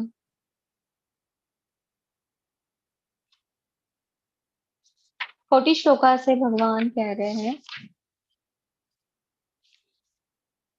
इंद्रियाणि मनः बुद्धि अस्य अधिष्ठान उच्यते, एते विमोहयति येष ज्ञानम आवृत्य देहिनम। इंद्रिया, मन तथा बुद्धि इस काम के निवास स्थान है, इनके द्वारा यह काम जीवात्मा के वास्तविक ज्ञान को ढककर उसे मोहित कर लेता है ना। तो कैसे मोहित होते हैं हम? इंद्रिया, मन और बुद्धि, ये हमारे जो इच्छाएं हैं उनकी निवास स्थान बताई गई है भगवान द्वारा। हमारी इच्छाओं के, है ना, काम के क्या है? निवास स्थान है। और इन्हीं इन्हीं के द्वारा हम बच सकते हैं हमारी इच्छाओं से। ठीक है। तात्पर्य में प्रभुपाद जी क्या कह रहे हैं? भगवान कृष्ण उन स्थानों का संकेत कर रहे हैं जिससे शत्रु को जीतने वाला ये जान ले कि शत्रु कहाँ पर है ना। हमारा शत्रु क्या है? हमारी लालसाएं, है ना, हमारी इच्छाएं।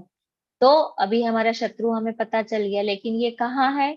हमारे मन में है, हमारी इंद्रियों में है ना, और बुद्धि में है। ठीक है। ये सब केंद्र बिंदु है। अतः हम इंद्रिय विषयों के संबंध में सुनते हैं तो मन इंद्रिय तृप्ति के समस्त भावों का आगार बन जाता है। अगर हम कोई भी वस्तु देखते हैं, सुनते हैं, तो फिर हमको उसकी लालसा होने लगती है। इस तरह मन तथा इंद्रियां काम की शरण स्थली बन जाते हैं। इसके बाद बुद्धि ऐसी काम पूर्ण रुचियों की राजधानी बन जाती है। बुद्धि आत्मा की निकट पड़ोसी है ना। और काममय बुद्धि से आत्मा प्रभावित हो जाती है, जिससे उसमें अहंकार उत्पन्न हो जाता है और वह पदार्थ से तथा इस प्रकार मन तथा इंद्रियों से अपना तदात्म कर लेता है। आत्मा को भौतिक इंद्रियों का भोग करने की लत पड़ जाती है, जिसे वह वास्तविक सुख मान बैठता है। ठीक है? हरे कृष्णा।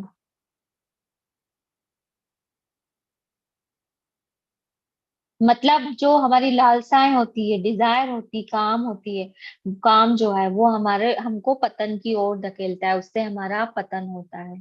तो इसलिए हे भरतवंशियों में श्रेष्ठ अर्जुन, प्रारंभ में ही इंद्रियों को वश में करके इसे पाप का महान प्रतीक काम का दमन करो और ज्ञान तथा आत्म साक्षात्कार के इस विनाशकर्ता का वध करो।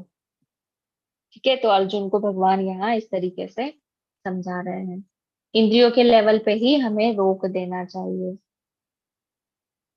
43 श्लोका के माध्यम से भगवान कह रहे हैं, इस प्रकार है महाबाहु अर्जुन, अपने आप को भौतिक इंद्रियां, मन तथा बुद्धि से परे जानकर मन को सावधान और आध्यात्मिक बुद्धि कृष्ण भावना अमृत में स्थित करके आध्यात्मिक शक्ति द्वारा इस काम रूपी दुर्जय शत्रु को जीतो। है ना, अपनी बुद्धि को आध्यात्मिक बुद्धि करके हम चीजों को व्यवस्थित रूप से समझ सकते हैं, आध्यात्मिक बुद्धि का प्रयोग कर कर। तो अर्जुन को जो बता रहे हैं भगवान कि आपने मन तथा बुद्धि और इंद्रियों को आध्यात्मिक बुद्धि द्वारा स्थिर करो और इस काम रूपी दुर्जय शत्रु को जीतो। हरे कृष्णा।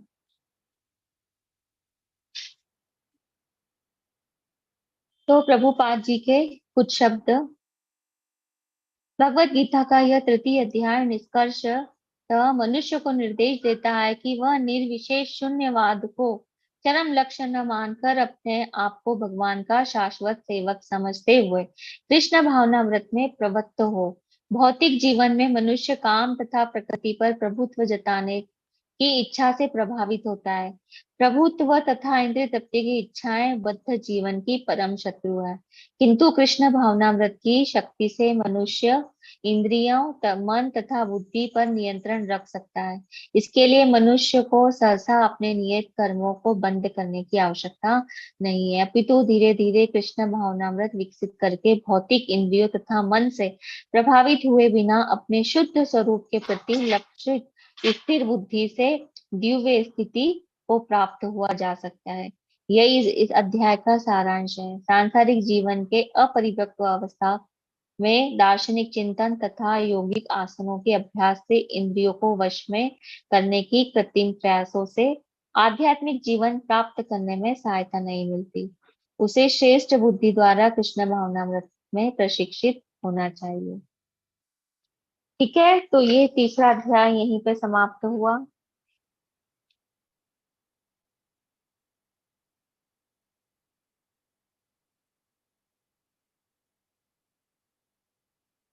हरे कृष्णा संजय प्रभु जी। अभी अगर किसी के कोई प्रश्न है ना चैप्टर से रिलेटेड तो पूछ सकते हैं। हरे कृष्णा माता जी। जी हरे कृष्णा। हरे कृष्णा। किसी कोई प्रश्न है तो आप हैंड रेज कर सकते हैं, अपने प्रश्न चैट बॉक्स में भी पूछ सकते हैं। हरे कृष्णा। हरे कृष्णा। दीप्तानु प्रभु जी प्लीज अनम्यूट कीजिए। हेलो। जी प्रभु जी। हेलो, राधे राधे माता जी, राधे राधे प्रभु जी। राधे राधे प्रभु जी। तो मेरा प्रश्न ये है कि मतलब मैं जब कोई कर्म करता हूँ तो अगर मेरा मतलब वो जो भाव है, अगर वो मेरा सच्चा भाव रहता है, मतलब अच्छे भाव रहता है, लेकिन करने का तरीका अगर गलत होता है, तो क्या उसका फल मुझे पॉजिटिव मिलेगा या नेगेटिव फल मिलेगा, तो रिजल्ट है? नहीं प्रभु जी, यहाँ पे हम लोग इस तरीके से समझें कि अगर भाव अच्छा है तो फिर कर्म कैसे गलत हो सकता है। पहले आप इसको थोड़ा मुझे नहीं, बताइए। अगर मेरा मतलब करने का तरीका अगर मतलब थोड़ा मतलब गलत है, नहीं, तो तरीका अगर भाव तरीका मेरा गलत सही है। है, भाव अगर सही है तो तरीका भी सही होगा प्रभु जी। भाव अगर ओके, सही लेकिन है तो अगर फिर अगर अगर अगर मान लीजिए माता जी कि मुझे किसी को सुधारना है, और सुधारने के लिए जी सो मतलब और सुधारने के लिए सुधार करने के लिए अगर मुझे उनको मानना भी पड़ता है तो ये तो मतलब तरीका गलत है। तो क्या उसकी वजह से मुझे बुरा फल मिलेगा या अच्छा फल मिलेगा? नहीं नहीं, मारना तो नहीं चाहिए प्रभु जी। देखिए हमारा कर्म है केवल उसको बताना, है ना। मारना तो गलत ही होगा और उसका परिणाम भी जरूर मिलेगा प्रभु जी। कर्म गलत हो गया ना, आपका भाव भले ही अच्छा है लेकिन कर्म गलत हो गया है। आप एक बार दो बार उसको समझाइए, नहीं समझते हैं तो फिर वो परिस्थितियों के अनुसार वो खुद ब खुद समझेंगे आगे, है ना, जो भी चीजें हैं। लेकिन जहाँ जहाँ अगर हम मुंह से समझा कर काम ले सकते हैं तो पहले मुख से समझाने की कोशिश करिए। मारना तो कतई बहुत गलत, एक तरीके से हिंसा वाली चीज हो गई ना मारना प्रभु जी। हाँ हमारे जी। बच्चे भी हैं जी, अगर हमारे कोई बच्चे हैं, है ना, तो उनको भी हम समझा कर, और प्रेम में इतनी ताकत है कि शायद वो चीजें चेंज हो सकती है, प्यार से समझाइए। और एक प्रश्न है माता जी। जी जी, मेरे जो मतलब पिछले जो बुरा कर्म है तो उनको शुद्ध करने के लिए मेरा एक ही जीवन काफी है या फिर बार बार मतलब दूसरा जन्म में ले जाना पड़ सकता है? क्या एक ही बार काफी है? प्रभु जी, वो तो आपकी भक्ति पर डिपेंड करता है ना, आप भगवान से कितना कनेक्ट है।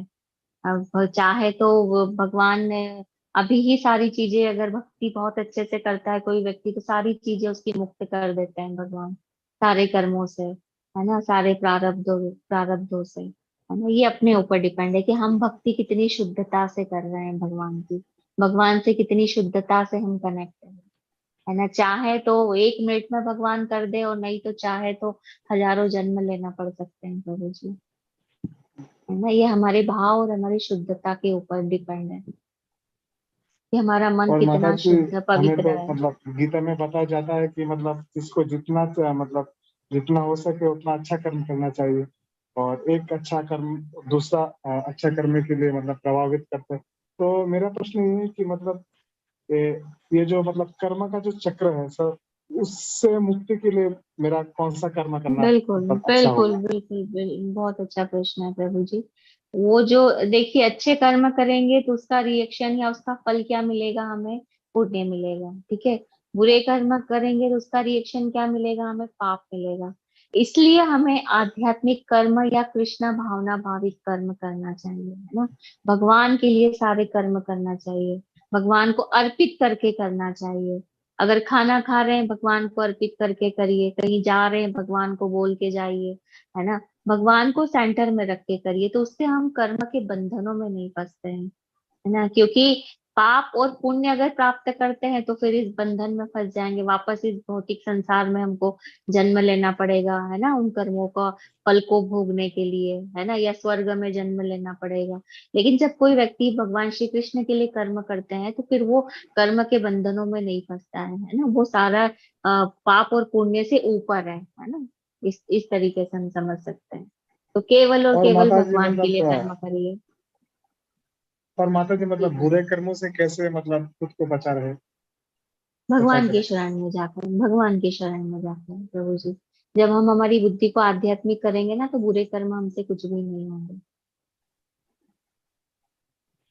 राधे राधे माता जी, हरे कृष्ण। जी, हरे कृष्ण, राधे राधे, हरे हरे कृष्ण। कृष्ण बाबू जी। हरे कृष्णा प्रभु जी। हरे कृष्णा अंकुश प्रभु जी, प्लीज अनम्यूट कीजिए। हरे कृष्णा माता जी, हरे कृष्णा प्रभु जी। हरे कृष्णा प्रभु जी। माता जी, एज ए स्टूडेंट मैं कॉम्पिटेटिव एग्जाम की तैयारी करता हूँ। ये भी तो एक कर्म है। मैं कभी कभी कभी कर्म से मैं भटक जाता हूँ, मन भ्रमित हो जाता है। ऐसा क्यों होता है माता जी? हाँ प्रभु जी, होता है ना। जैसे हमने हमारी चेतना देखी थी, अभी चेतनाओं के स्तर देखे थे, है ना। जब आप हमारी चेतना भौतिक स्तर पे रहती है तो हम पढ़ने तो लगते हैं लेकिन फिर भी भटकाव तो होता है ना। लेकिन जब चेतना ऊपर उठती है तो फिर वो स्थिरता आती है, हमारे माइंड में भी, हमारे मन में स्थिरता आती है, हम बहुत अच्छी चीजें और रेगुलर करने लगते हैं ना। तो हमारे स्तर को हमें ऊपर उठाना होगा, और वो स्तर कैसे उठेगा?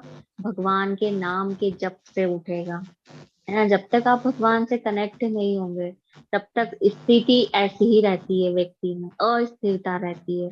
स्थिरता चाहिए तो आपको शाश्वत चीज से जुड़ना पड़ेगा, स्थिर चीज से जुड़ना पड़ेगा, और भगवान स्थिर है ना, शाश्वत है। यस माता जी। जी हरे कृष्ण। हरे कृष्ण माता जी। जी हरे कृष्णा। कशिश अरोरा माता जी प्लीज अनम्यूट कीजिए।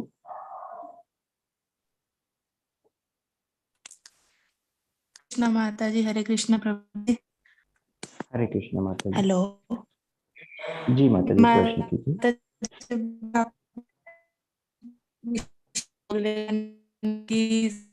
जी माता जी आपकी आवाज बहुत कट रही है। Hello sir. हेलो हरे कृष्णा। जी माता जी अभी आ रही, बोलिए। मैंने बताया कि वो सभी देवी माता जी अभी भी आवाज वैसे ही कट रही है।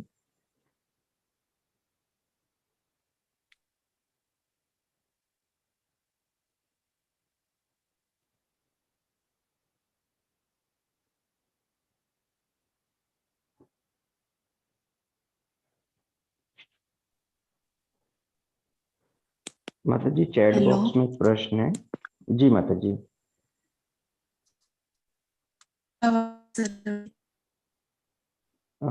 वैसे ही कट रही है माता जी।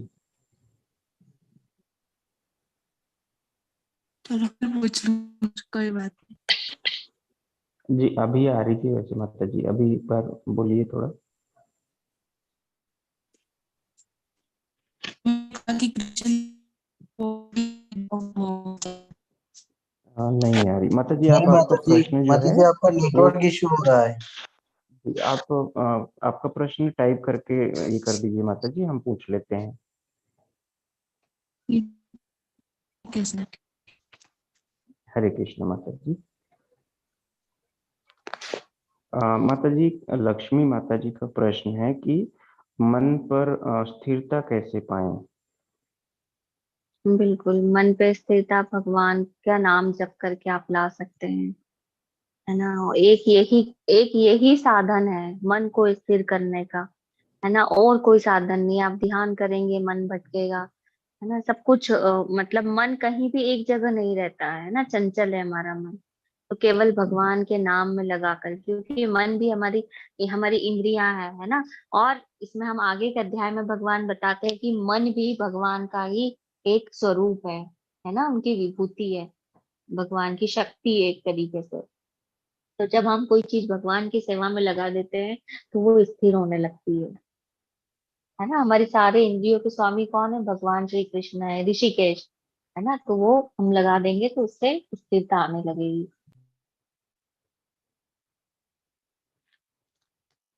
जी माता जी। जी हरे आशीष कृष्ण। विश्नोई प्रभु जी का प्रश्न है कि माता जी हमारी माता जी बाल गोपाल जी को भोग लगाती हैं तीनों समय पर।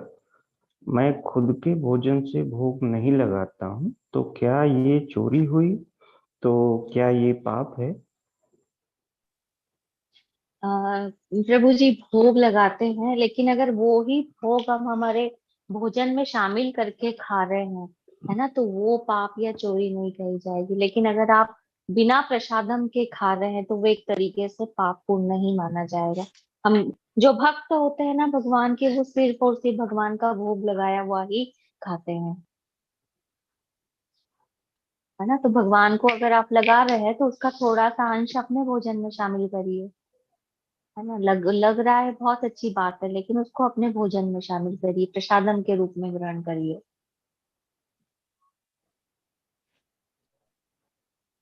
क्योंकि अन्न बहुत महत्वपूर्ण है ना। सारा कुछ अन्न के माध्यम से ही हो रहा है ना। ये जो चक्र है ये पूरा एक इस संसार की उत्पत्ति का आधी आधी चीजें उत्पत्ति भी अन्न के माध्यम से ही हो रही है।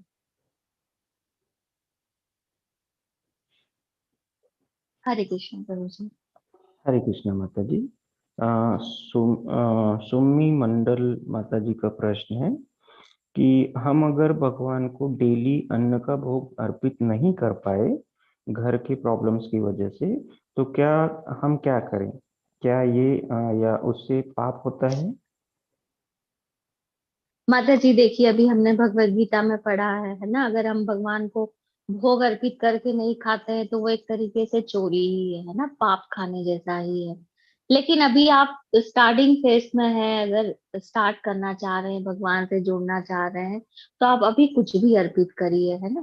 फिर धीरे धीरे अपने आप आपके भाव बनेंगे और आप अर्पित उनको भोजन करेंगे, आप स्वयं पकाने लग जाएंगे उनके लिए भोजन, जो भगवान ग्रहण कर सकते हैं वो। लेकिन हाँ, अभी स्टार्टिंग में आपको स्टार्ट करना है, तो थोड़ा सा भगवान के लिए या तो हलवा बना दिया या कोई फल चढ़ा दिया, है ना, या दूध चढ़ा दिया, आप ऐसे स्टार्ट करिए।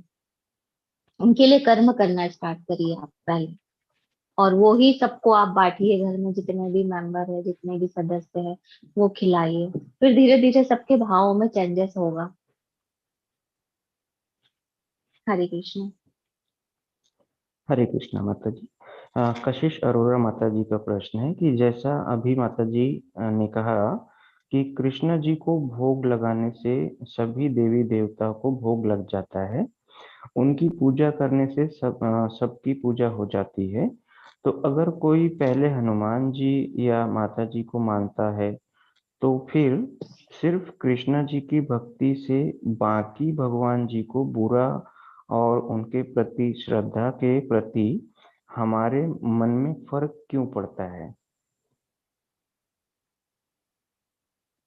नहीं, बीच का बाद वाला इनका मैं समझ ही नहीं हूँ प्रभु जी। जी हनुमान जी माता को जी, मान इनका रहे हैं, माता जी को मान रहे हैं, वहां तक समझ में आया है।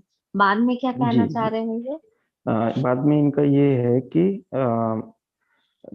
तो फिर सिर्फ कृष्णा जी की भक्ति से बाकी भगवान जी को बुरा लग सकता है क्या, या और उनके प्रति श्रद्धा के प्रति हमारे मन में फर्क क्यों पड़ता है?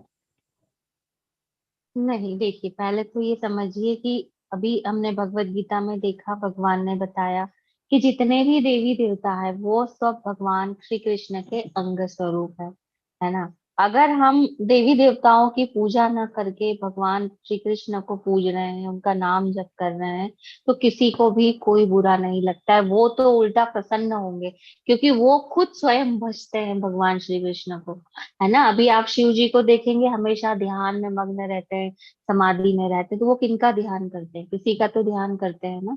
भगवान श्री राम का ध्यान करते हैं, ब्रह्मा जी ध्यान करते हैं।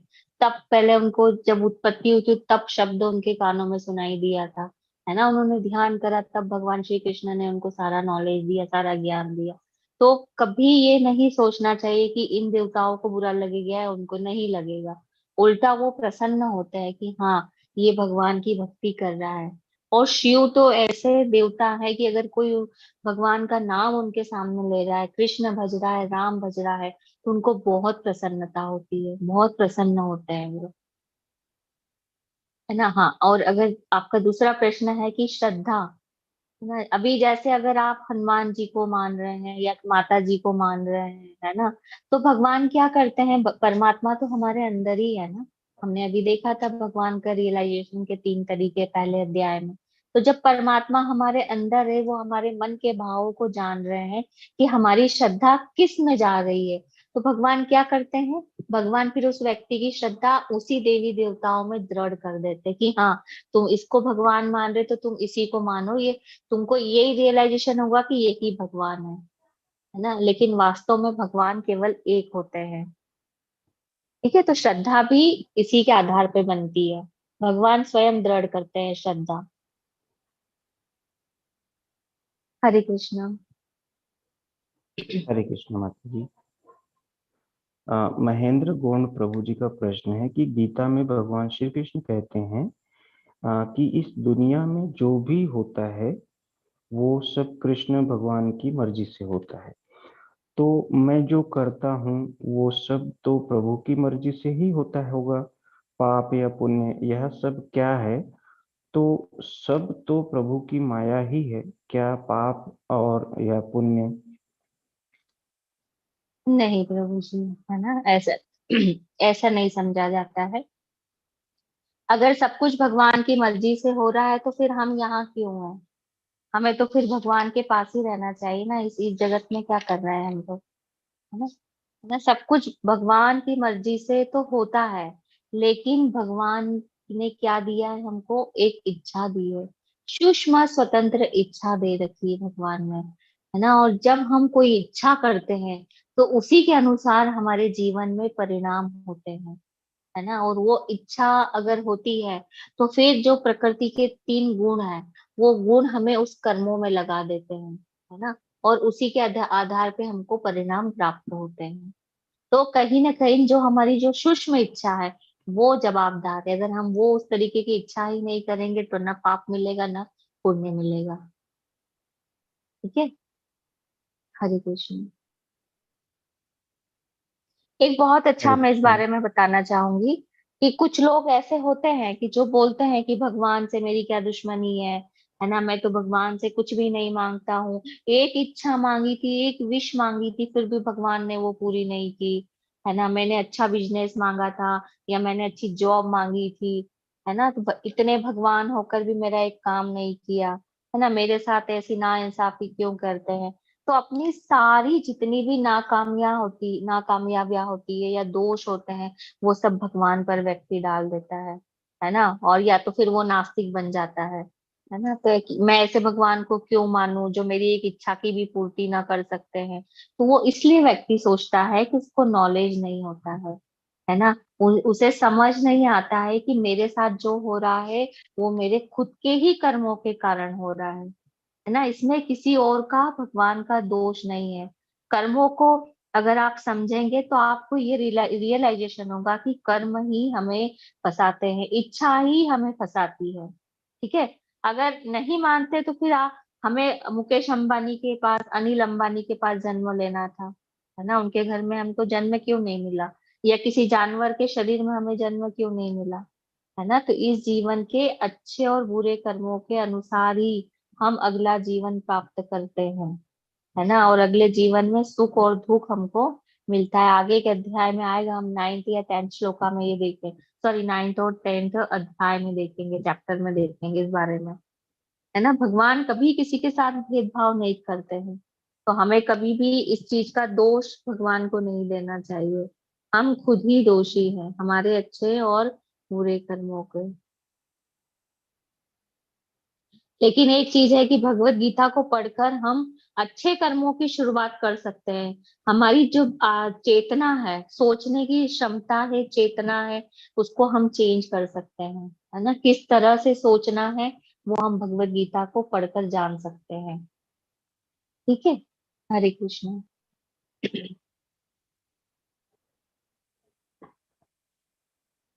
हरे कृष्ण माता जी। जी प्रभु जी। खुशवंत प्रभु जी का प्रश्न है कि माता जी, भगवान का नाम मन में जाप कर सकते हैं बिना बोले, क्या हम ये कर सकते हैं? नहीं प्रभु जी, मन में नहीं करना चाहिए, है ना। जाप का नियम है कि जो मंत्र जप रहे हैं हम लोग, है ना, वो प्रत्येक वर्ड स्पष्ट होना चाहिए और हमारे कानों में उसको सुनाई देना चाहिए। भाई मन से हर व्यक्ति यही कहता है कि मन से कर ले, हम मन में करते हैं। तो मन से व्यक्ति खाता क्यों नहीं है, मन से व्यक्ति पीता क्यों नहीं है। फिर जाप करने का, भगवान के नाम लेने का व्यक्ति ऐसा क्यों सोचता है कि मैं मन से करूं, है ना। फिर मन से ही करना है तो पीना खाना भी मन से होना चाहिए। प्रत्यक्ष रूप से क्यों चीजें करते हैं फिर हम लोग, है ना। इसलिए मन से नहीं करना है हमको, वाकई में भगवान का नाम लेना है ताकि कानों से वो हमारे हृदय तक जाए, है ना। हरे कृष्णा। हरे कृष्ण माता जी। आयुष प्रभु जी का प्रश्न है, आयुष गोयल प्रभु जी का, कि माता जी, विष्णु और कृष्णा जी एक हैं या अलग हैं? एक है या अलग है, हम लोग एक भी नहीं समझ सकते हैं, अलग भी नहीं समझ सकते हैं, है ना। ये विस्तारित स्वरूप है उनका, है ना, पुरुष अवतार है, सर्वप्रथम ये कह सकते हैं इसको।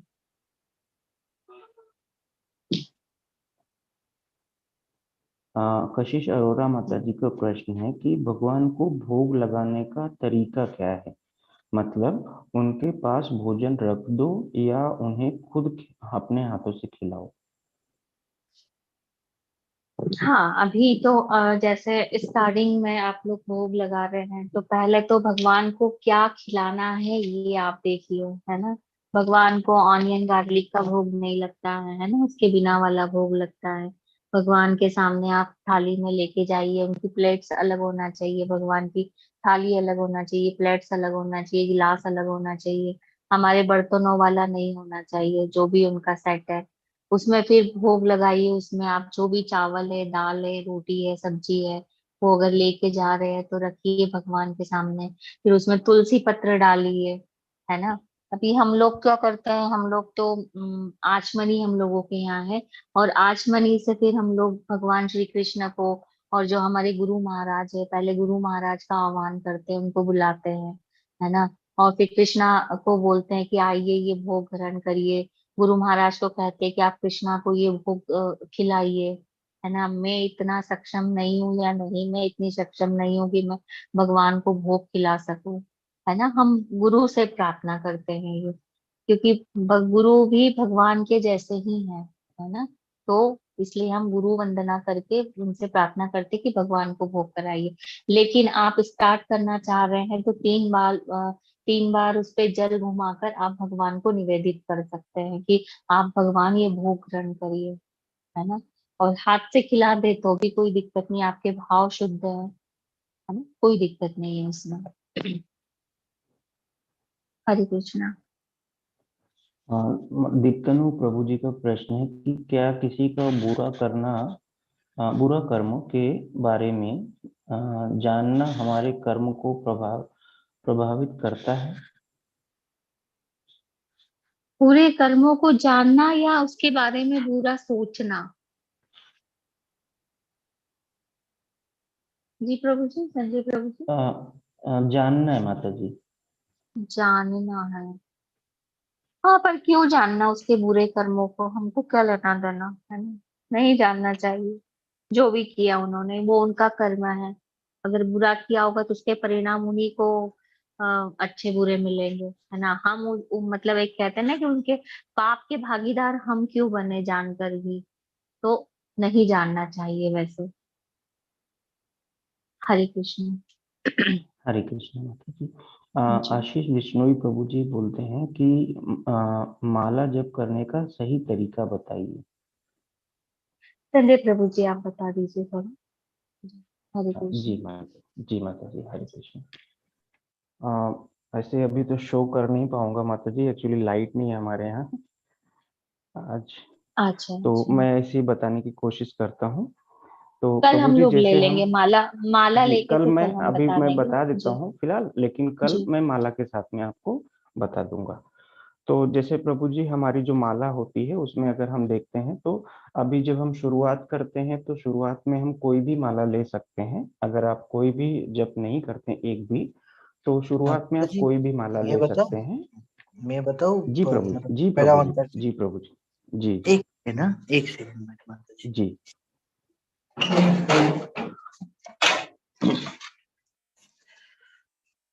हरे कृष्ण।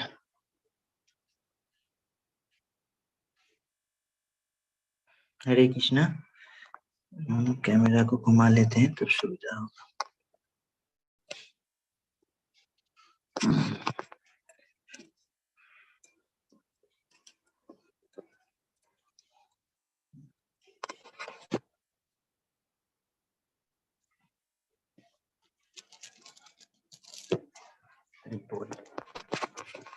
हाँ, मैं बता रहा हूँ। ये हमें जो जपा करना है, ये यहाँ से अगर शुरू करेंगे तो ये सुमेरु से हम लोग पंचतंत्र मंत्र बोल के इसको शुरू करेंगे। और ये जो अब हम लोगों का जो फर्स्ट मतलब फिंगर है, इसे हम लोग टच नहीं करेंगे। तो माला को हम लोग इस उंगली से पकड़ेंगे और यहाँ से शुरू करेंगे। ये सुमेरु है, यहाँ पंचतंत्र मंत्र बोल के यहाँ से शुरू करेंगे। हरे कृष्ण कृष्ण कृष्ण हरे हरे, हरे राम राम राम हरे हरे। एक हो गया। फिर 2, हरे कृष्ण कृष्ण कृष्ण हरे हरे, हरे राम राम राम हरे हरे। ऐसे करते करते जब हम लोगों का टोटल कंप्लीट होके यहाँ आ जाएगा, मतलब फिर 108 बार कंप्लीट हो जाएगा, यहाँ आके हम लोगों को जस्ट मतलब आगे नहीं जाना है, हमको इसको घुमा देना है। फिर शुरू करेंगे नया मतलब सेकेंड राउंड। पंचतंत्र मंत्रों के साथ।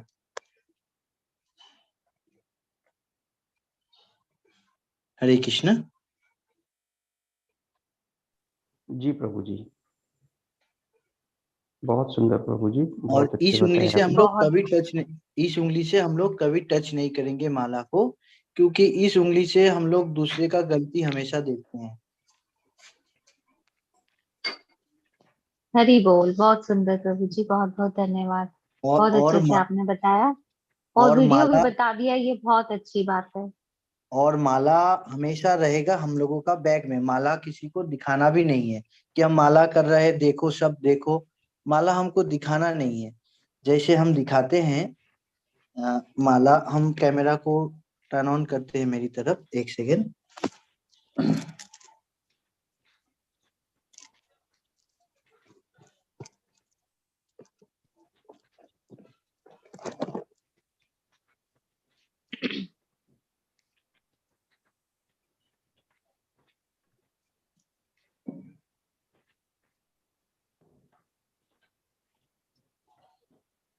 जैसे ऐसी माला रहेगा बैग के अंदर, और हम लोगों का ये जो उंगली है यहाँ से मतलब बाहर रहेगा। यहाँ इस उंगली से हम लोग टच नहीं करेंगे, और ये अंदर होता रहेगा।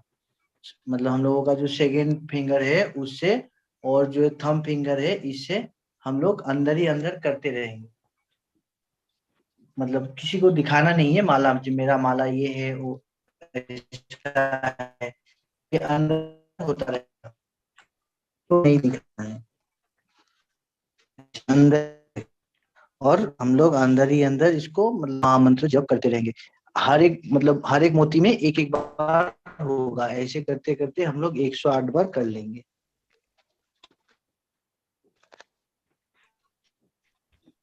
हरे कृष्ण प्रभु जी, हरे कृष्ण माता जी।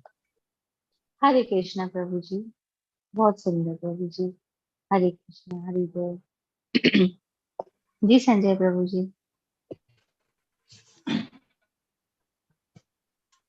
जी प्रभु जी, पंचतत्व मंत्र जो है, जैसा अभी माता जी ने बताया था, जय श्री कृष्ण चैतन्य प्रभु प्रभु नित्यानंद, नित्यानंद श्री श्री अद्वैत अद्वैत गदाधर गदाधर श्रीवासादि गौर। श्रीवासादि गौर भक्तवृंद।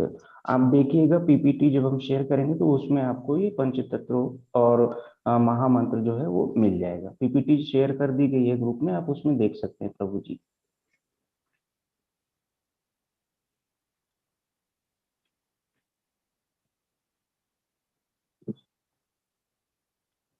हरे कृष्णा। निकिता माता जी प्लीज अनम्यूट कीजिए।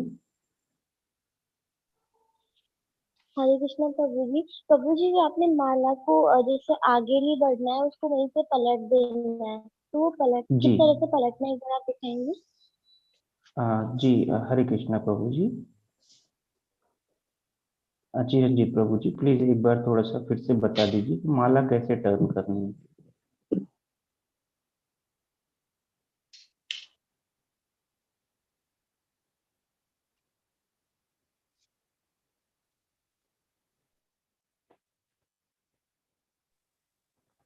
हरे कृष्णा माता जी, इसमें आप ये देखिए, जो आपका लास्ट मोती होता है ना, जो लास्ट मोती है उसको आप फर्स्ट बना दीजिए पलटा के।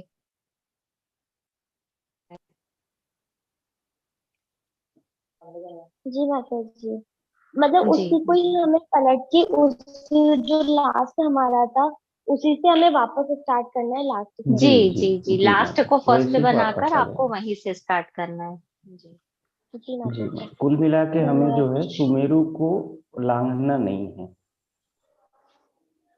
जी प्रभु जी। जी हरे कृष्णा। हरे कृष्ण प्रभु जी, हरे कृष्ण माता जी।